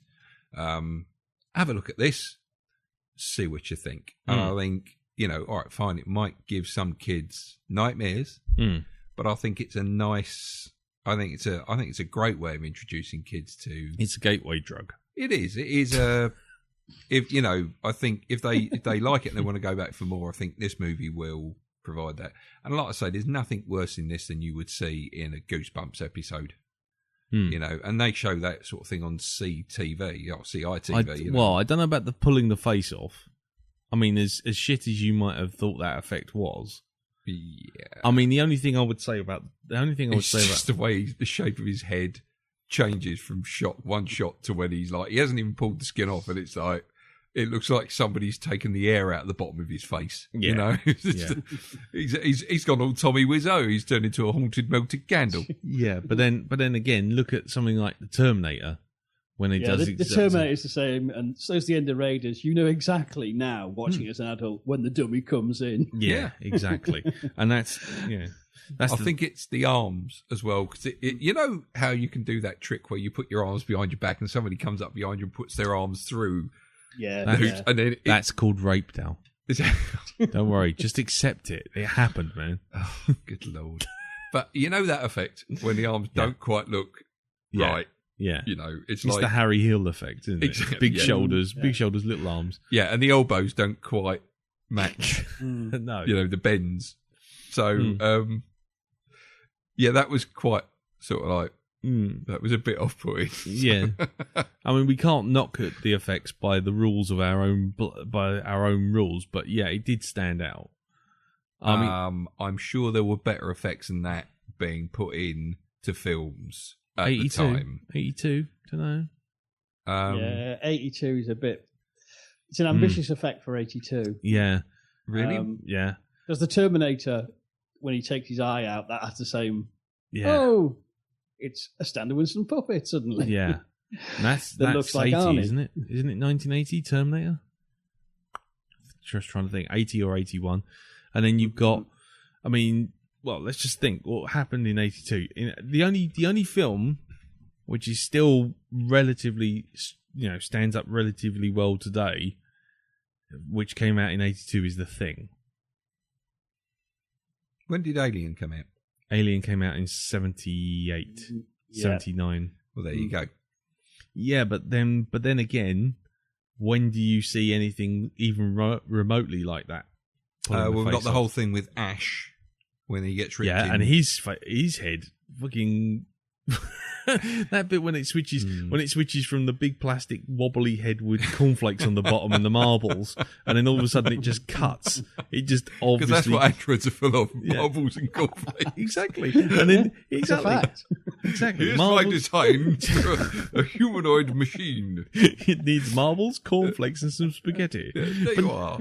And milk. Lots of milk. Lots of milk. But that's the worst effect because it's got his face. Yeah. And it clearly doesn't work. And then they do this bit where it's sort of like as Ripley puts the head down, she moves across, and then it cuts to Ian Holm clearly poking through the bottom of the table. With a latex frill on. With a latex frill on, yeah. Which 5 seconds ago the frill wasn't even moving, let alone laying flat. Mm. Yeah, and then when she knocks the face over, then the haircut changes and he looks like a mannequin. Yeah. So yeah, I don't know. I wouldn't pull Alien up on that one. I still think they could have done slightly better with that face. I think they need to do a bit more of a close up rather than taking it back and seeing it with the rest of the body. Mm. I mean, even with Terminator, they had the thing where it goes right into the face, so you don't see how it joins. But then you do see that pullback, and it's kind of the head kind of wobbles and jolts like some kind of animatronic yeah. sort of like it's body like, popper. Exactly. Like someone's yeah, I mean it's clearly got plastic skin again. But yeah, I don't know. It's one of those, going back to like my memories of seeing it the first time at a young age. And that scene got to me, but it wasn't because of the special effects. Because even at that age, I knew it was a dummy back in the day. But it was just the idea of it. That was what creeped me out. Of looking in the bathroom mirror and then being compelled to pull your own face off. That's what worried me, the concept rather than the execution. It's a parable about squeezing spots. Squeezing spots, yeah. It's a warning against premature shaving when you're a teenager. And also something that obviously influenced heavily that film with John Travolta and Nicolas Cage. Face Off. Yeah, Face Off. Is that the quality? That's the quality, sir. That's how we're going. That's how we're playing it. Jesus Christ. Bring back Sid James. All forgiven. It's called Limbo Comedy, How Low Can You Go? You're on the floor with your head touching the certainly fucking tiles. Yes. Right, okay. Yeah, I don't know. I mean, I couldn't knock the effects. Because they worked more than they didn't. And the bits that didn't work, like the face, really have only dated because of the technology that's moved on since, and I couldn't really slam it for that. And like I say, 82, I mean, you got Blade Runner, you got The Thing, you've got E.T., you got American Werewolf, you got, was that 82? It was around then. Yeah, Wrath of Khan, you got Tron. I mean, you got the dawn of effects, really, the second coming, as it were, because like, you know, you had Star Wars, but everything tried to copy it and didn't really do it. It was only like I say, 82 really kind of lifted everything up. So I don't know. I can't knock it for that. And you know, even like fucking in 81 with Raiders of the Lost Ark with the face melting stuff, you know, where it's clearly a sort of school skeleton with a hat on being melted, and someone's pouring milk and cheese through the top of his hat. Yeah, the stop motion animation doesn't quite. No, it doesn't quite go very well with everything. It just looks too jerky. Yeah. And they do kind of have a bit of that in Poltergeist as well, with that thing that appears, the stop motion animation demon thing. Yeah. What you mean, the Muppet that's guarding the door? No, not that one. There's another one that appears in midair, isn't there? There's the face that comes out. The face that comes blaring out at Craig T. Nelson when he pulls the rope too early. But I thought that looked alright. That looked better than the bloody thing in Evil Dead 2, which Ash has to jam the chainsaw in its eye. Oh, do you know what? I've got no real problem with the rest of that. The only thing that really kind of took me out of it was the face in the bathroom and just the fucking stumpy arms and stuff like that, and the moving meat and the squidgy meat. Yeah, like I say, too much comedy. Okay, fair enough. Right, so overall, me and Jim still like it. Do you like it? Yeah, it was a bit of a giggle. That's it. Yeah. Okay. So you put it on like the same sort of par as something like Gremlins or something like that. Yeah, but even Gremlins there's still, in certain bits of Gremlins, there's still menace in there. Oh yeah. And I think that generates more menace than Poltergeist. For me, it does anyway. Yeah. So It's a Christmas movie, by the way, ladies and gentlemen. yes. Woo. Look at that. Look at us planning ahead. Yeah. Right. Okay. Well, that's us. That's what we've said. So now it's time to get on with some written feedback. So the first piece of feedback, is from Jeff Harper. And Jeff writes, "Hi, Lee and Darren and Jim." Hello. He does actually say Jim. Yes. I wasn't just adding that for effect. So he says, "Well, I survived the zombie attack on my house, and after extensive questioning by the RCMP, the trick to beating a multiple homicide rap is to prove it was zombies. Zombies is to disable at least one so it can't walk, crawl, or grab, and make a head on the stick, so to speak. And out from quarantine, no bites, no infection transfer. Beyond the cover-up and the gag order they've made me sign, I'm no worse for the wear. I'm sure they won't see this email, but just in case. There's no zombie outbreak in Ottawa, Canada. Yes, there was. And I did not see anything strange. Yes, I did. I did not behead 5 walking corpses with a machete. That's true. The last one got his spine severed, so I could prove I wasn't insane. Well, homicidally insane anyway. Sorry I missed the Carry On Screaming. I'll find a copy and check it out soon. Missed Wolf Creek 2, but it sounds like everything I would have said was said. I watched it for free on YouTube about a year ago. I didn't watch it again, and I doubt I'll watch number 2. So, Poltergeist. This is a movie that was responsible for my fear of clowns, toy, alive, and undead, as well as closets. My closet is always to be firmly closed with a chair in front of it. Even now, if I wake up in the middle of the night for no reason, that is the first place I look. Oh, sorry, that is the first place I look. The little kid in me is expecting to see light seeping out from under the door frame. My wife did a little joke once. She turned on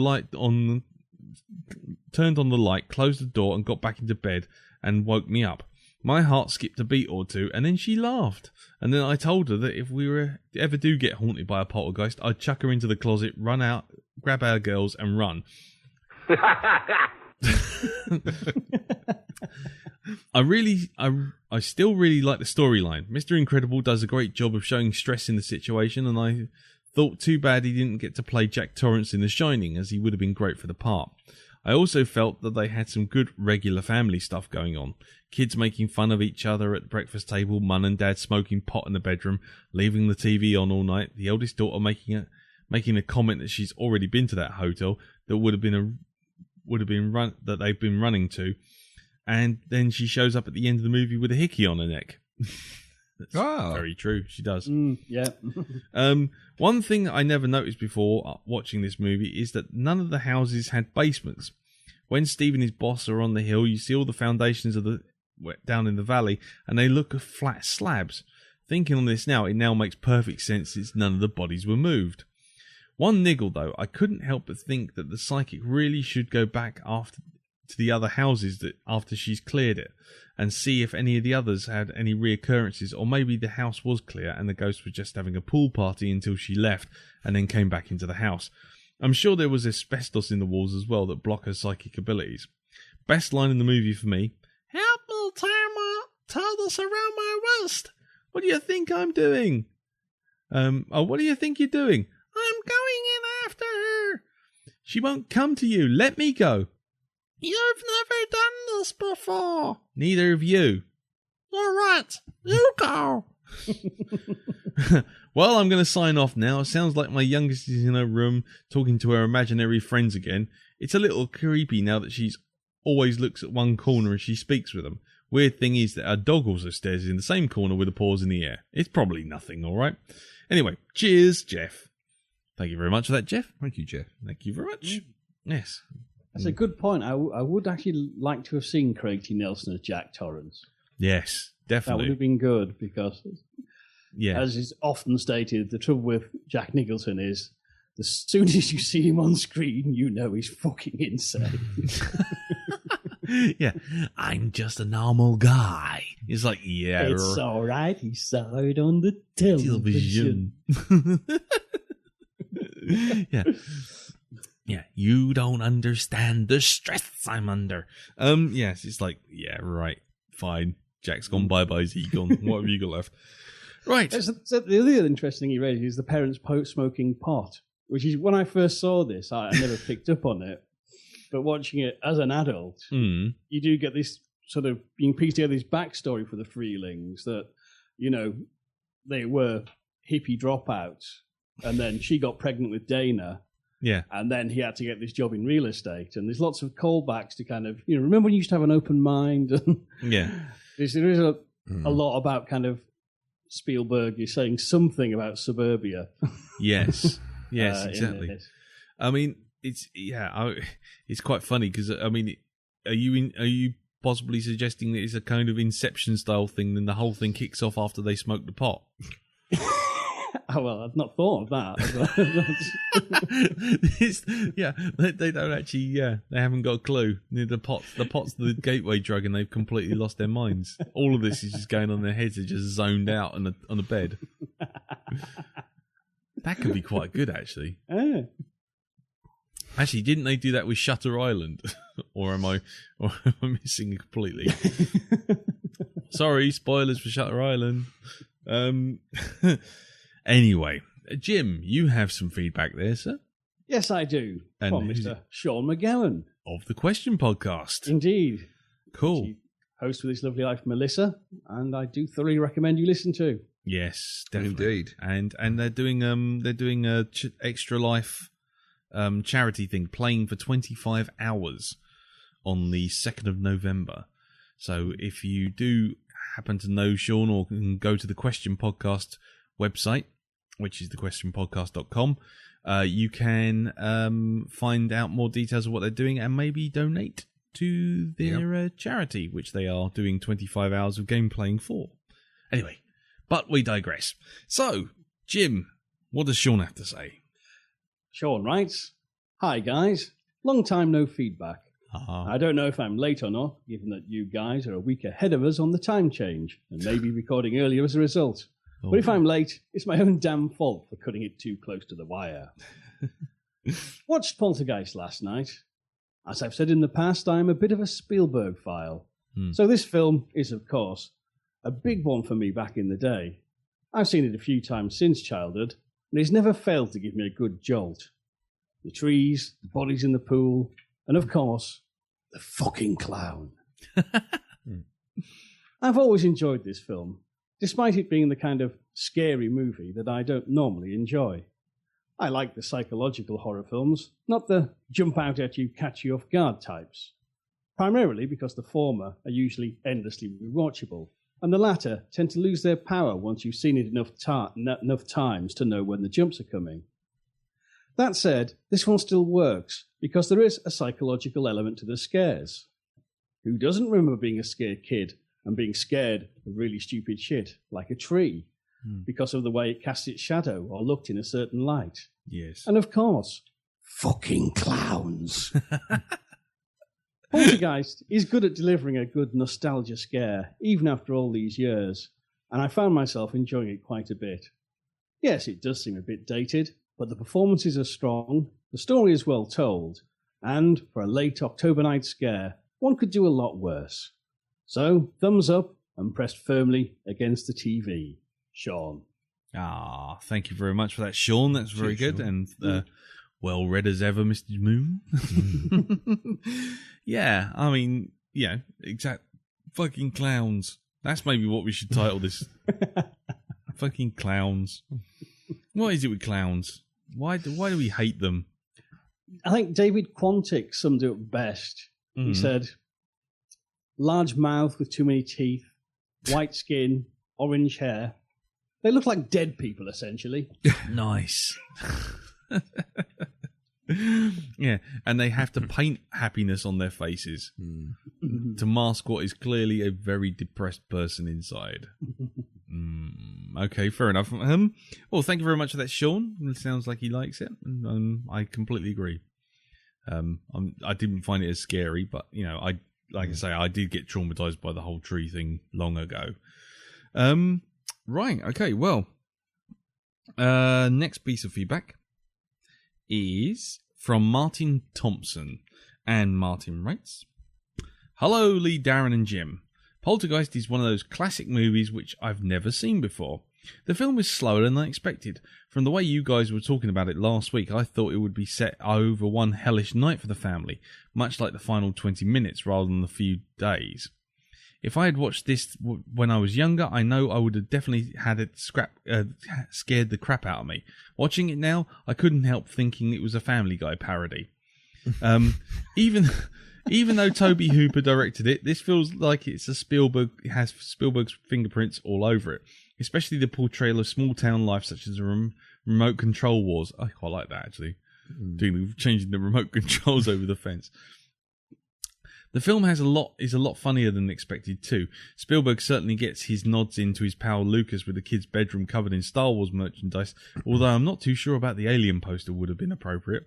Special effects are superb too, especially the final shot of the house folding in on itself. All in all, I enjoyed the film. Cheers, Martin." Yeah, we didn't actually talk about the house going kaboom at the end. It was. Do you know Spielberg's actually still got that house? Folded up in a little tiny box. It is. It's in a 3-inch cube of perspex sitting as a paperweight on his desk. Is it? Yeah, blimey. Because the actual house was made out of like really sort of weakened balsa and stuff like this. Yeah, and basically they held it in a like a case. Yeah. And then what they did was they just put a vacuum in there. Oh, right. Just put a vacuum in there and essentially just sucked it straight into this little tiny cube. And they literally just go and just pulled the whole thing out. And they filmed it at they overcranked it so that when they played it back at normal speed, it seemed to go a lot slower. But really that whole house just collapsed in about 3 or 4 seconds. Blimey. But the fact is that, yeah, and for bits where it all collapsed too quickly, they basically painted over it. So you just have painting areas as well that just disappear when all the crap starts flying about. So yeah, there you go. Things you know. Things you learn. Right, so, Jim, have we got any more feedback? We have Mr. Ollie Peters. Ah, 6 claw paw. Rawr. Yes. Wow. And Ollie writes, "Hey, dudes of 3. Never seen Poltergeist before, though I thought I had. May have seen one of the others. Can't remember. Was this filmed in the same place as E.T.? The mom's never 31. At what point do you look at the mirror, notice something wrong? Do you stop pulling your face off? Now, the part of the film that made me a little what the fuck was after the scientist, in inverted commas, had stayed the night and didn't really know what they were doing, they said they would be back with help. Now, I'm thinking, better scientists who actually know what they're doing. Not a fucking medium clairvoyant charlatan. I was wondering where I'd seen that woman before. Then it hit me. I saw her in Gremlins 2. She was the one that copped off with Robert Ricardo at the end. And to top it off, she did fuck all. Bad scientists. I think this film wouldn't look out of place as a Ghostbusters flick. Could see the guys battling the bone monster guarding the door. Reasons to have your car keys separate from all your other keys? You can never get the right key in a hurry, eh?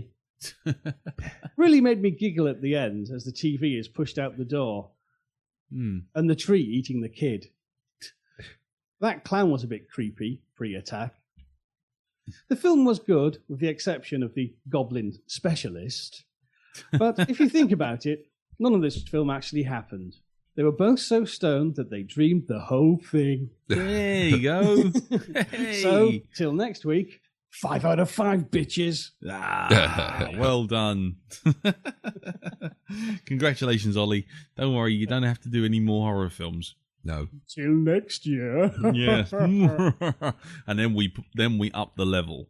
Yeah. Yeah. Now August Underground, The Men Behind the Sun, Last House on the Left. Yeah, they're Cannibal Holocaust, that kind of stuff. All the light-hearted stuff.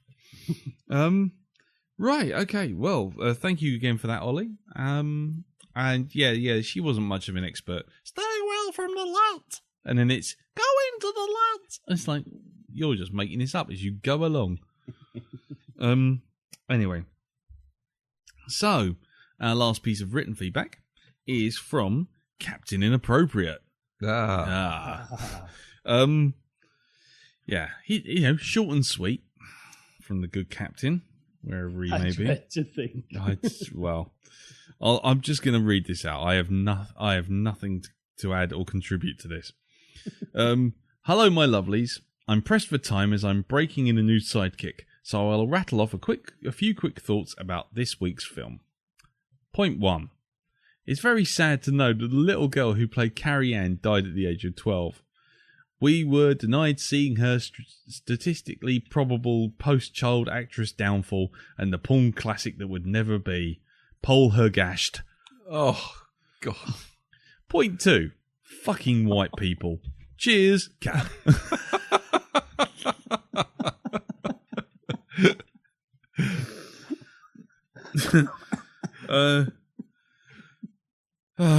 Thank you very much for that, Captain.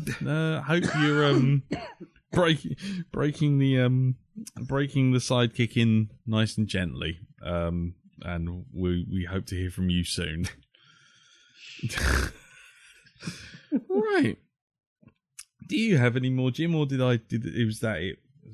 I thought, well, how do you follow that? Oh, exactly. Yeah. Well, he says, in a smooth move, you follow it with an MP3 from John Campion. And John Campion sends in this. Hello, Lee, Darren and Jim. I first saw Poltergeist when I was really too young to see it, and I think that's a common thread in these 5 weeks of horror. I remember its reputation as a scary film more than I can remember being scared by it, if I'm honest. But I haven't watched it in a while. Overall, I think it's held up pretty well.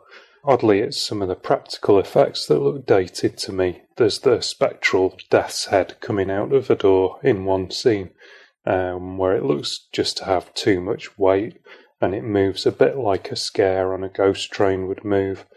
The self-flaying hallucination that one of the researchers has early in the film is obviously animatronic as well. Now, I don't think that's helped by the lighting in the scenes, which is pretty bright. Where you get lighting that's kinder to the effects, the tree in particular, they look great, and the tree remains a really effective scare initially, and then an effective, scary scene. The post-production effects still look pretty good, and the parade of lights down the stairs is terrific, and it struck me that and the earlier scene with the researcher pulling off his skin, they look almost like dry runs for the final effects at the end of Raiders of the Lost Ark. It's a film with some nice subtle jumps too. The chairs on the table is one that I'd forgotten about, and it's really nicely done. Speaking of moments, right at the end of the film, where he puts the TV out on the balcony, that's genius, and it's the perfect ending for the film, avoiding the usual horror film sequel begging scene. I think it's an interesting film tonally too, whether it's just me being used to more modern horror, but this looks like an odd mixture between almost a family adventure film and a gory 80s horror. It works for me, but it must have been a tricky line to tread for the filmmakers. It has a great main theme too, and there's an echo of that uneasy balance there too. over the top, you have the melody that's superficially a simple, childish sing-along, but it happens at slightly the wrong pace, and the bass notes that Jerry Goldsmith puts underneath it carry a real menace. It's also a film that's had a massive influence. That sing-song is probably bigger than They're Coming to Get You, Barbara, or many of the other lines that we remember from horror films, and it's as much part of popular culture as it is horror fan culture. Overall, for me, this was a good rewatch. I enjoyed the film a lot more than I'd expected to, and I guess that's it for 5 weeks of horror. Great choices this year, guys, and thank you very much. Thank you very much for that, John, and thank you for the kind words about the 5 films we picked. Maybe we'll keep up the quality this time. Next time round. see if we can keep this on a roll once a year.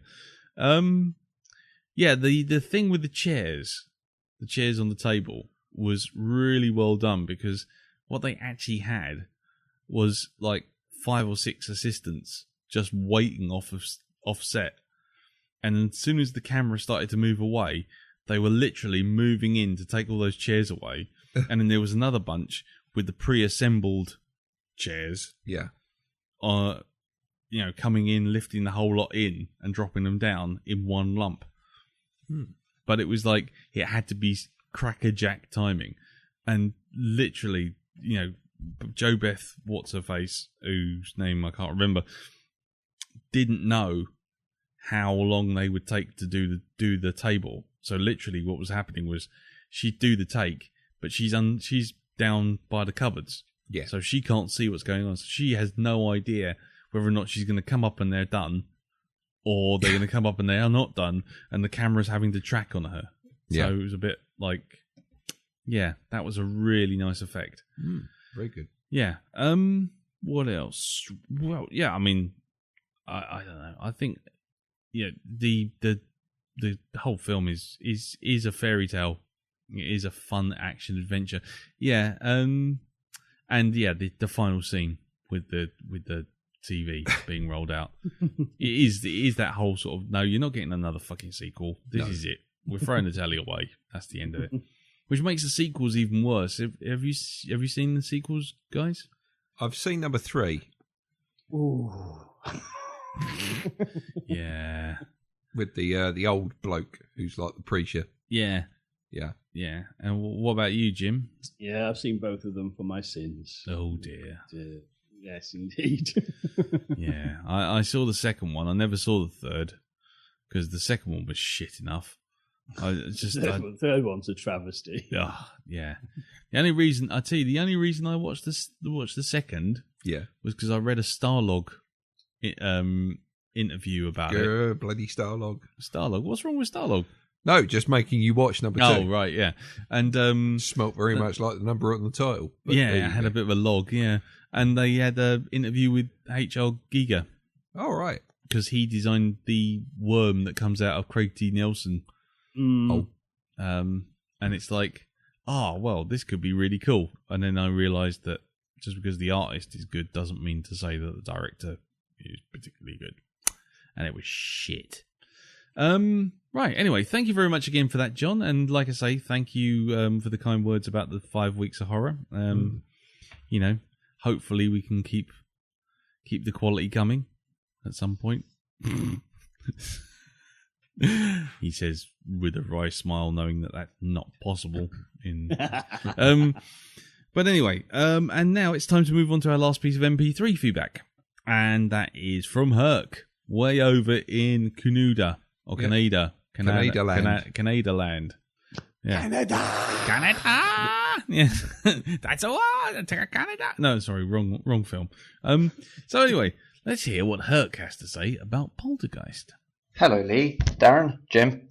So, Poltergeist. I haven't seen this since I was about 11 years old, and the only thing I remembered was the mirror scene, which, yes, is still freaky and still shits me up. The only other thing I knew was that the house collapses in on itself at the end. And I know that from Simpsons Treehouse of Horror. Aside from that, I went into this as a completely blank slate. I know it's Spielberg, so I was expecting it obviously to be like very confidently made and well shot. I didn't really know what to expect. I think I was expecting mostly jump scares, but it's turned out to be a really fucking solid film. I especially like the build up because it's not slow and boring, but it also doesn't feel rushed. And the pacing and like especially the first half of the film does a really good job of like building up the creepiness without being too freaky. And actually, a couple of times I wondered if I had enough ideas left for the second part of the film. But then they had the long sequence of the parapsychologists and the super weird sounding clairvoyant, and yeah, that slowed things down and it ramped up the tension. It was just very, very well paced, I thought. I also quite like the fact that obviously, like most horror films, the characters are like pretty perfunctory and like fairly interchangeable, unnecessary. But they did a good job in this of having the characters, especially Steve and Diane, be quite likable. Like you have the scene where they're just sitting in bed and Diane's smoking a joint and Steve's just kind of fucking around, just joking. And it's only like a 2-3 minute scene, but it goes a long way to kind of like build up goodwill towards the characters and like does a good job of having you a little bit more invested than you would be otherwise. There's also some nice little moments of humor, like the kettle scooting across the table while the main parapsychologist is talking about whether or not she can determine that the house is haunted. And the chair stacking thing, that was really, really cool. Freaky, but also funny. And yeah, it's a good example of the happy little balance that they found. I think my only complaint is towards, well, right near the end, the coffins popping out of the ground was a bit much, but I guess by that point the film had built up enough goodwill that it didn't bother me or affect my enjoyment of anything. I did think though when Steve's shouting at his boss, telling him how he'd moved the tombstones but not the coffins, that was kind of heavy exposition line, but I guess one line of forced exposition, and you know, it's not too bad for a 2-hour film. So yeah, overall, really, really enjoyed this. And I'm quite glad that I got a chance to watch it again, and no doubt I will watch it again after at some point. And yeah, just another reason that 1982 was a really good year for movies. So yeah, cheers for that. Love and hugs. Thank you very much for that, sir. Yeah, cheers, Herc. Love and hugs right back at you across the pond there. Yeah, cool. Yeah, he seems to really enjoy it. That's good. I think nothing much to add to that, really, is there? Yeah, it's an interesting point about the exposition line. Because he does say the same thing twice, actually. That did strike me on this watch. Yeah. He could have just said it once. He just sort of repeated it twice for the heart of thinking. Yeah.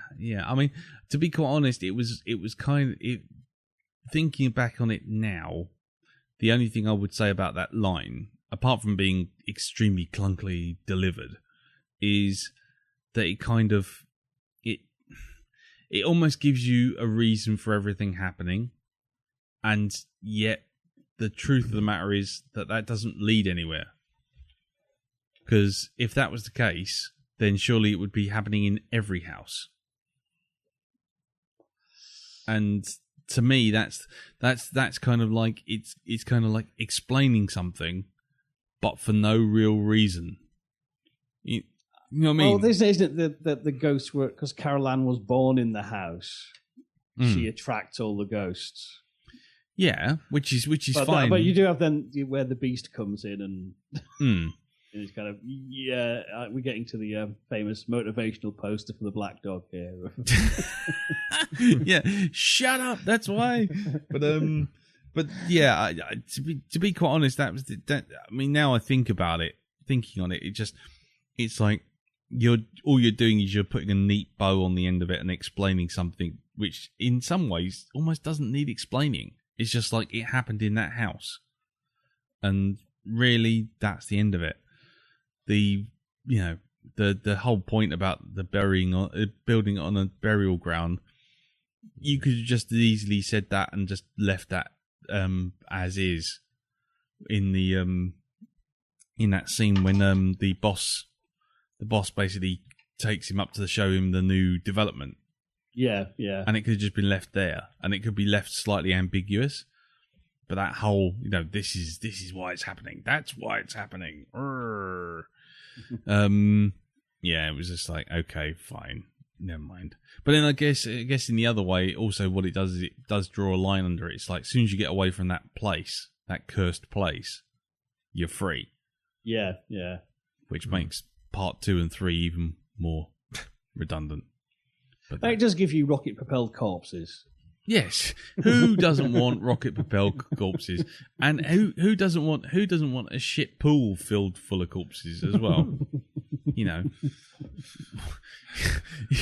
Which makes me laugh because they did dig down quite a way and didn't hit a corpse. And I always thought you dug down 6 feet and then you put the body in. Yeah, but you have that freaky thing of where things sink over time and Earth piles up. That's called gravity, isn't it? Well, no, it's where you get even like houses built in the 40s. What was the ground level is now something like a foot underground. Ah, from Time Team and stuff. So yeah. they've been buried 6 feet deep, but that was 1800s maybe.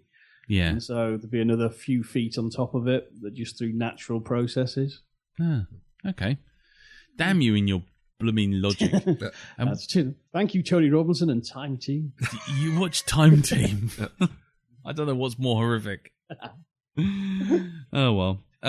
Cool. Well, then that about wraps it up. I think it's a light-hearted horror film, fairly solid, nicely well done. It's the Spielberg film that Spielberg won't admit that he actually did. But yeah, I enjoyed it. Everyone seems to have enjoyed it, which is good. Well, except file it between Gremlins and Ghostbusters. And jobs are good. Yeah, I think that's it. It's that kind of shade of grey between the two, isn't it? That kind of light-hearted. And if you do look at it as a horror comedy, it's one of the rare ones that actually has laughs in it. I can't remember many horror comedies that have actually worked properly. Well, I say supernatural comedy, not horror. Supernatural comedy. Yeah. Horror comedy doesn't really matter. I don't know. There's really no horror in it for me anyway. Pulling faces off, that's fine. Yeah. See that every day. Pulling Play-Doh off of skulls is fine. You see that's fine. But the moving meat, Darren. What about the moving meat? Oh, well, there you are. It makes all the difference. And it was from that moving meat that ILM was born. They've been making moving meat ever since. Right, okay then. Well, that's it. Time to wrap it up, I guess. Now, before we go on and tell you what our next film is, and thank Jim for all of his help in the last 5 weeks in keeping us fairly on track. Basically, got to give you a little bit of heads up. Next week, I'm off at the Escape Visual Effects Studio, Escape Visual Effects Festival, teaching, or helping teach After Effects on the Tuesday, when we should be normally recording, and on Thursday I'll be helping out with the introduction to visual effects production.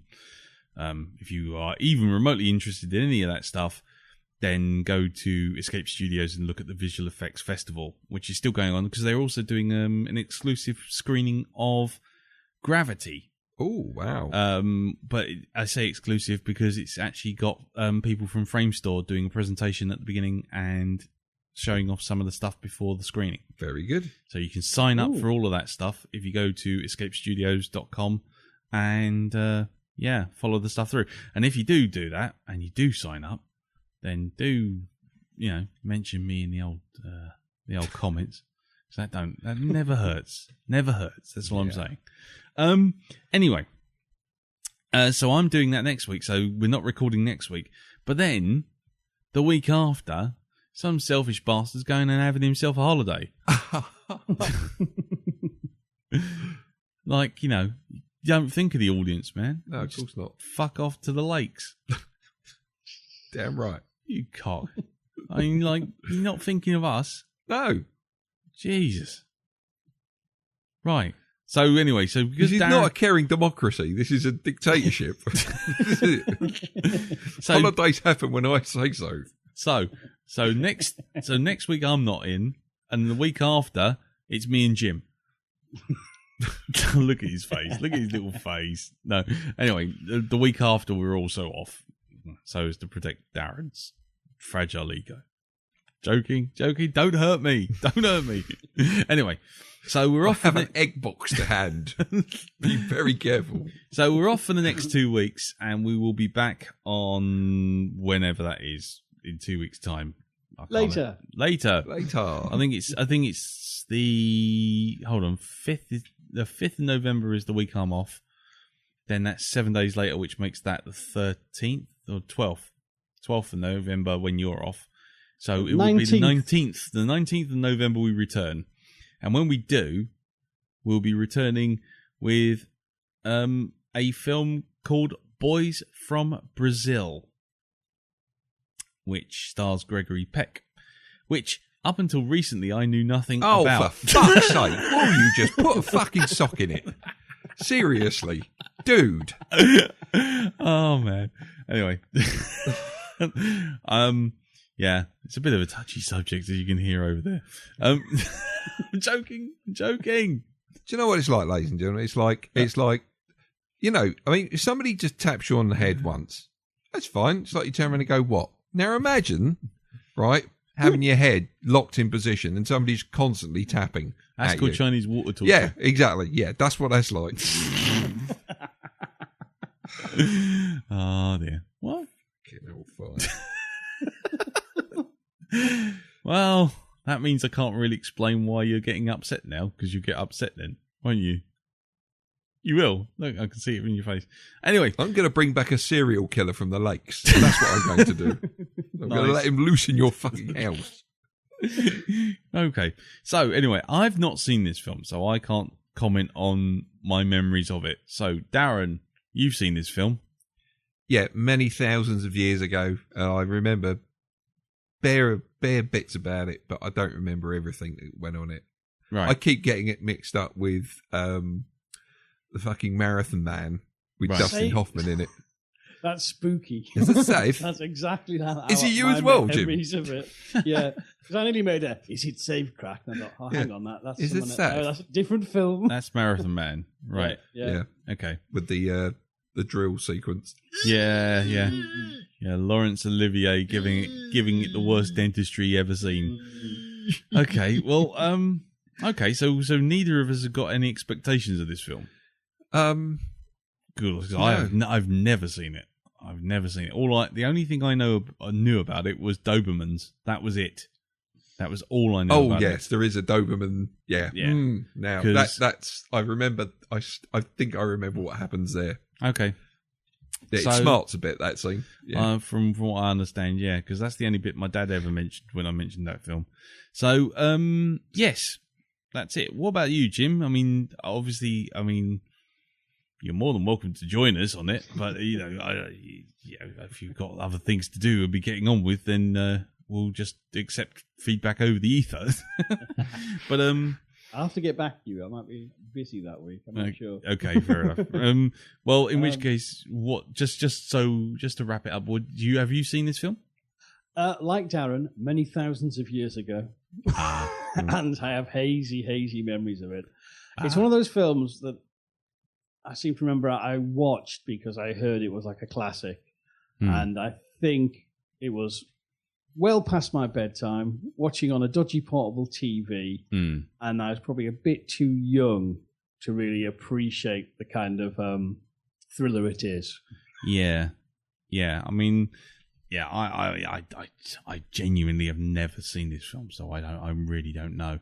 But like I say, I've heard it referred to in many circles, and I know that people regard it as a classic, but this will be a genuine mystery monocle for me, to be honest. So there you go. So, ladies and gentlemen, you have until the 19th of November to get in a review of what's it, Boys from Brazil. And if you do, and you want to send some feedback in, send it in to blackdog@geekplanetonline.com, which is the same address as you can send in to if you have any shitty superheroes or you have a question you want answered by our resident agony aunt, Mr. Defoe. And that's about it, really. You can join us on the Facebook group, which we will still be inhabiting over the next 2 weeks, which is facebook.com/groups/The Blackdog Podcast. And Jim, you're up. Okay.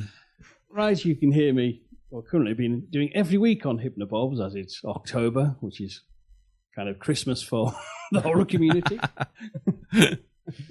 Nice. Indeed.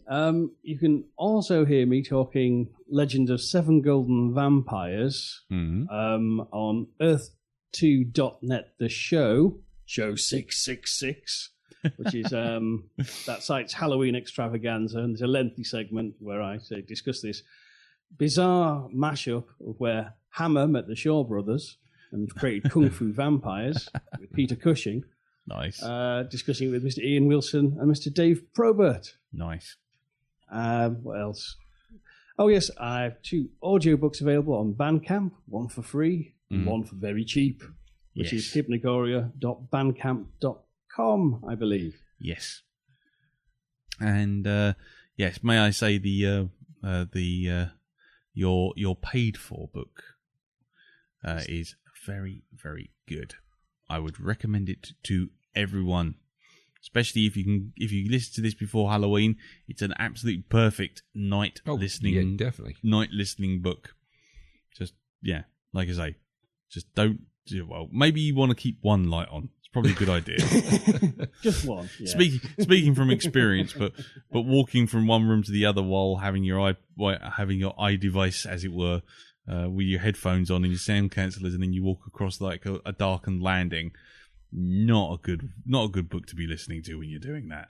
But it is a good book. It is good listen, and I highly recommend it. So there you go. Right.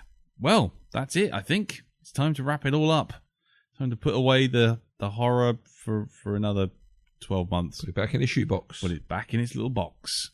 And thank you all for listening. Thank you all for your feedback over the last 5 weeks. And yes, we shall see you on the 19th of November. Thank you again, Jim, for joining us in the last 5 weeks. That'd be my absolute pleasure, as always. Don't be a stranger, yo.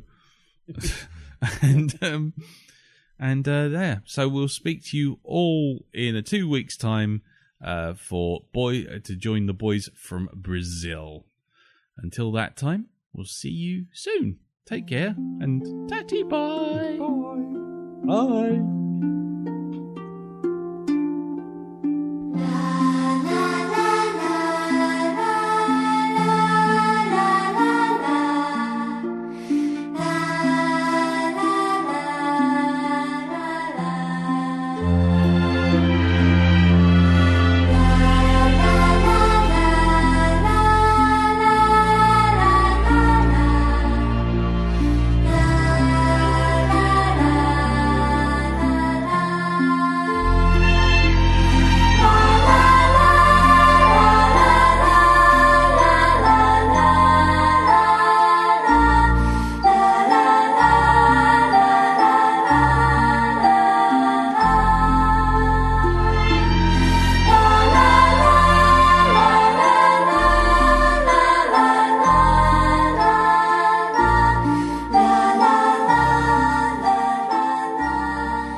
Get out of the booth, Jack. No, I like it in here.